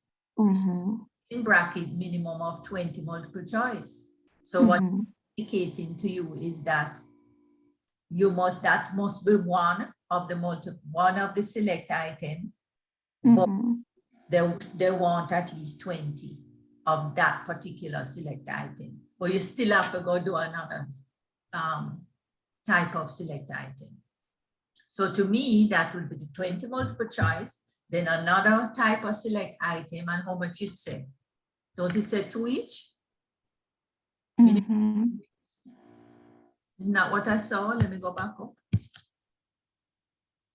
Minimum 2 each. It says the test must contain 2 selected responses, meaning 2 types with at least 20 multiple choice. So if it's 2 selected items and it has at least 20 multiple choice, which is 1 type, then you want another few of another type. So I can do like 5 true or false, right, Doc? Yeah. So you could have Okay. done 5 true or false, or because you want it to be plausible, to look real. Okay, you don't want the test to look imbalanced. And remember that's the minimum, and 2 constructed response items. So 2 type of constructed response items is left up to you how many in total, but it want at least 2 type. So you know that you have the short answers, and you have your essay type, and you even have completion items based on how you set it up, because completion items can be both select as well as constructed response, depending on how you set it out, right? So I think that to me here, you would have at least a minimum of 20 multiple choice, another select item set. So let us say use a set of say 5 true and false or 5 matching. So that would be 25 items, and then you have at least one of each constructed response, right? 25, 26, 27. So you're looking at somewhere between 27 and say 30 items. Thanks, Doc. I appreciate it. You get where I'm going? Yes, I get it. It's perfect. Explain. Yeah, you just have to sit down and work it out properly in your mind. All right, my other question. Balance, eh? Okay, my other question. So I think I'll have to, I know I will have to rely on someone else to get the test paper. So I won't administer, right? So I'll be using someone else's test. All right. Let's look at when Just ask the person about the administration of the test that they give you. So when I'm constructing my questions, right, it would be different. Oh, you're going to ask somebody to administer your test for you? No, I don't think I'll be able to. You just try and retrieve from them. So when I'm constructing my questions, right? Or construction of questions, should it be of that same test, or I can go ahead and construct my own questions, even though I'm getting it from a different test? I don't think you're understanding the whole thing. If you are able to administer the test, right? You have to create your test. You still have to create the test. Whether or not you get to administer it or not, you still have to set up your table of specification and you still have to create a test. The purpose of the item analysis is for the analysis of the test items. No, if you do not get to administer your own test that you set up, then you have to resort to item analysis of somebody else's test that they administer. So that would be for both the item analysis and the number 6. The standard deviation. Right. So number 6 and 7 would not be your own test that you administered. Yeah. Okay. I just wanted clarity on that. But you still have to go through the exercise of developing this table of specification and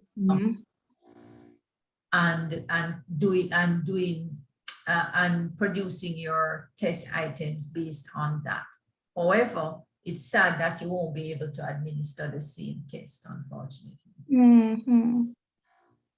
So you're going to, when you get to number 6 and 7, you're going to have to write a note to say that the test that the calculations for this are based on administration of a test that was not yours.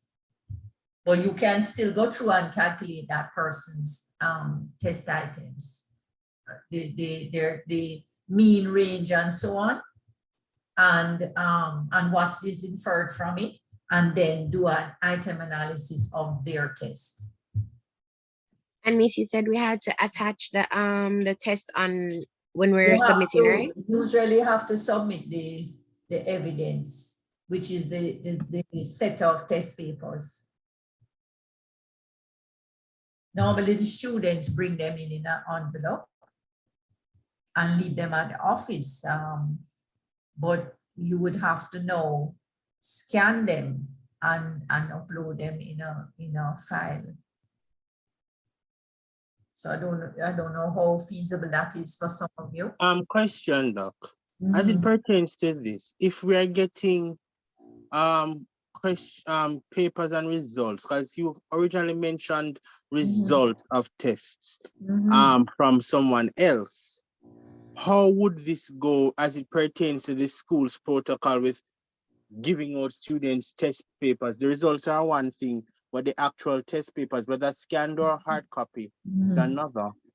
You can ask them to, you can ask the teacher to just blot out the names. The person who is giving you, to make sure that there is confidentiality, anonymity.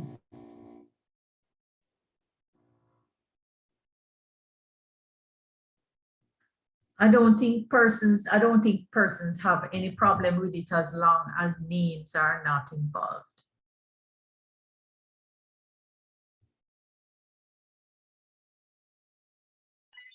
Doc, I have a question.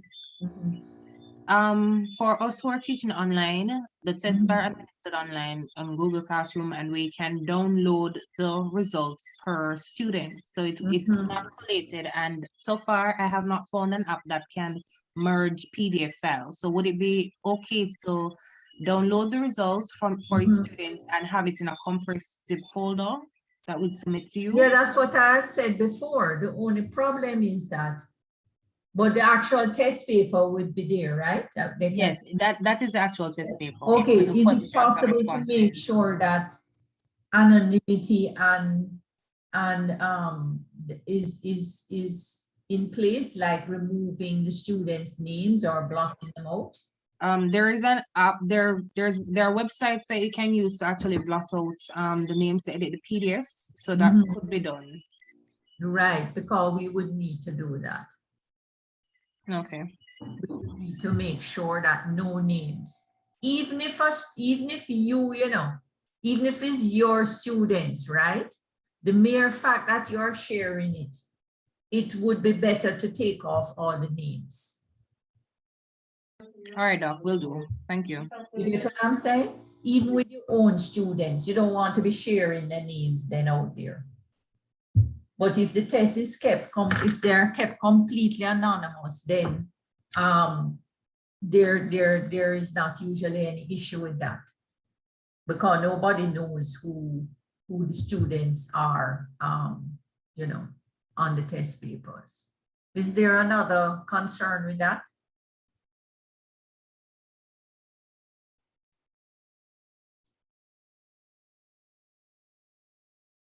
Miss, and this absolutely has to be done individually, right? Yes, it has to be done individually. Another question for the night, Doc. The assignment due tonight, it's tomorrow morning? What time is it starting? I'm not hard and fast. Okay, tomorrow. Thank you. I'm looking to see, there is another. The same thing is going to apply with the alternative assessment. There is an interview process that you can read over that one too, because you might have to start making some connections, making some calls to get like an interview set up. If you're not in a classroom and you can administer the alternate assessment. There's an alternate option where you can interview a teacher about the process. That's for the other assignment. You have to still develop the alternate assessment, but you won't be able to administer it. Normally, the students administer the alternate assessment to say 2 students, and then they give recommendations for improvement. You create like a little lesson plan to make to share teaching that would help to improve the student skills for the alternate assessment. So you can read over that, but I didn't really want to read that yet. I'll read that one next week. I wanted you to kind of get going with this first, so that you don't feel overwhelmed. So do as much as you can on this one. It's not about if we are to feel overwhelmed. We are already feeling overwhelmed. I'm just noting that very clearly. Because can you imagine if you had to go out like the other students and actually administer it? It would, well, it is no less or no different. Overwhelming is relative. It's a lot easier this way. No, we are the ones going Yes, on the that's agenda, what we Doc, are so we can finding. say. Excuse me, Doc. Mhm. Can you mark me present? I have to leave now. I have another Yeah, I mean, engagement. we're gone over the class nearly an hour now. So guys, I'd like Okay. to sign off. This class every time, every single week, I go over nearly an Thank you, Doc. hour. So I'm gonna sign off now. I think you all have a fair idea, and I wait to hear from you in terms of what we can identify for you to use, okay? That would be convenient for you. Yes, Doc. In the meantime, reach out to Dr. Claire McLean. I think. You mean about the other one, the other? Just yeah. Just in case, yes, I will do Just that. in case. Well, thank you so much. I appreciate it. All right, take care. So guys, just keep it, keep a spirit up. Just do what you have to put one foot in front of the other. That's how it is. That's how it is. Okay? Okay, Doc. Bye. Take care now. Good night, everyone. Good night, Doc. Good night, everyone.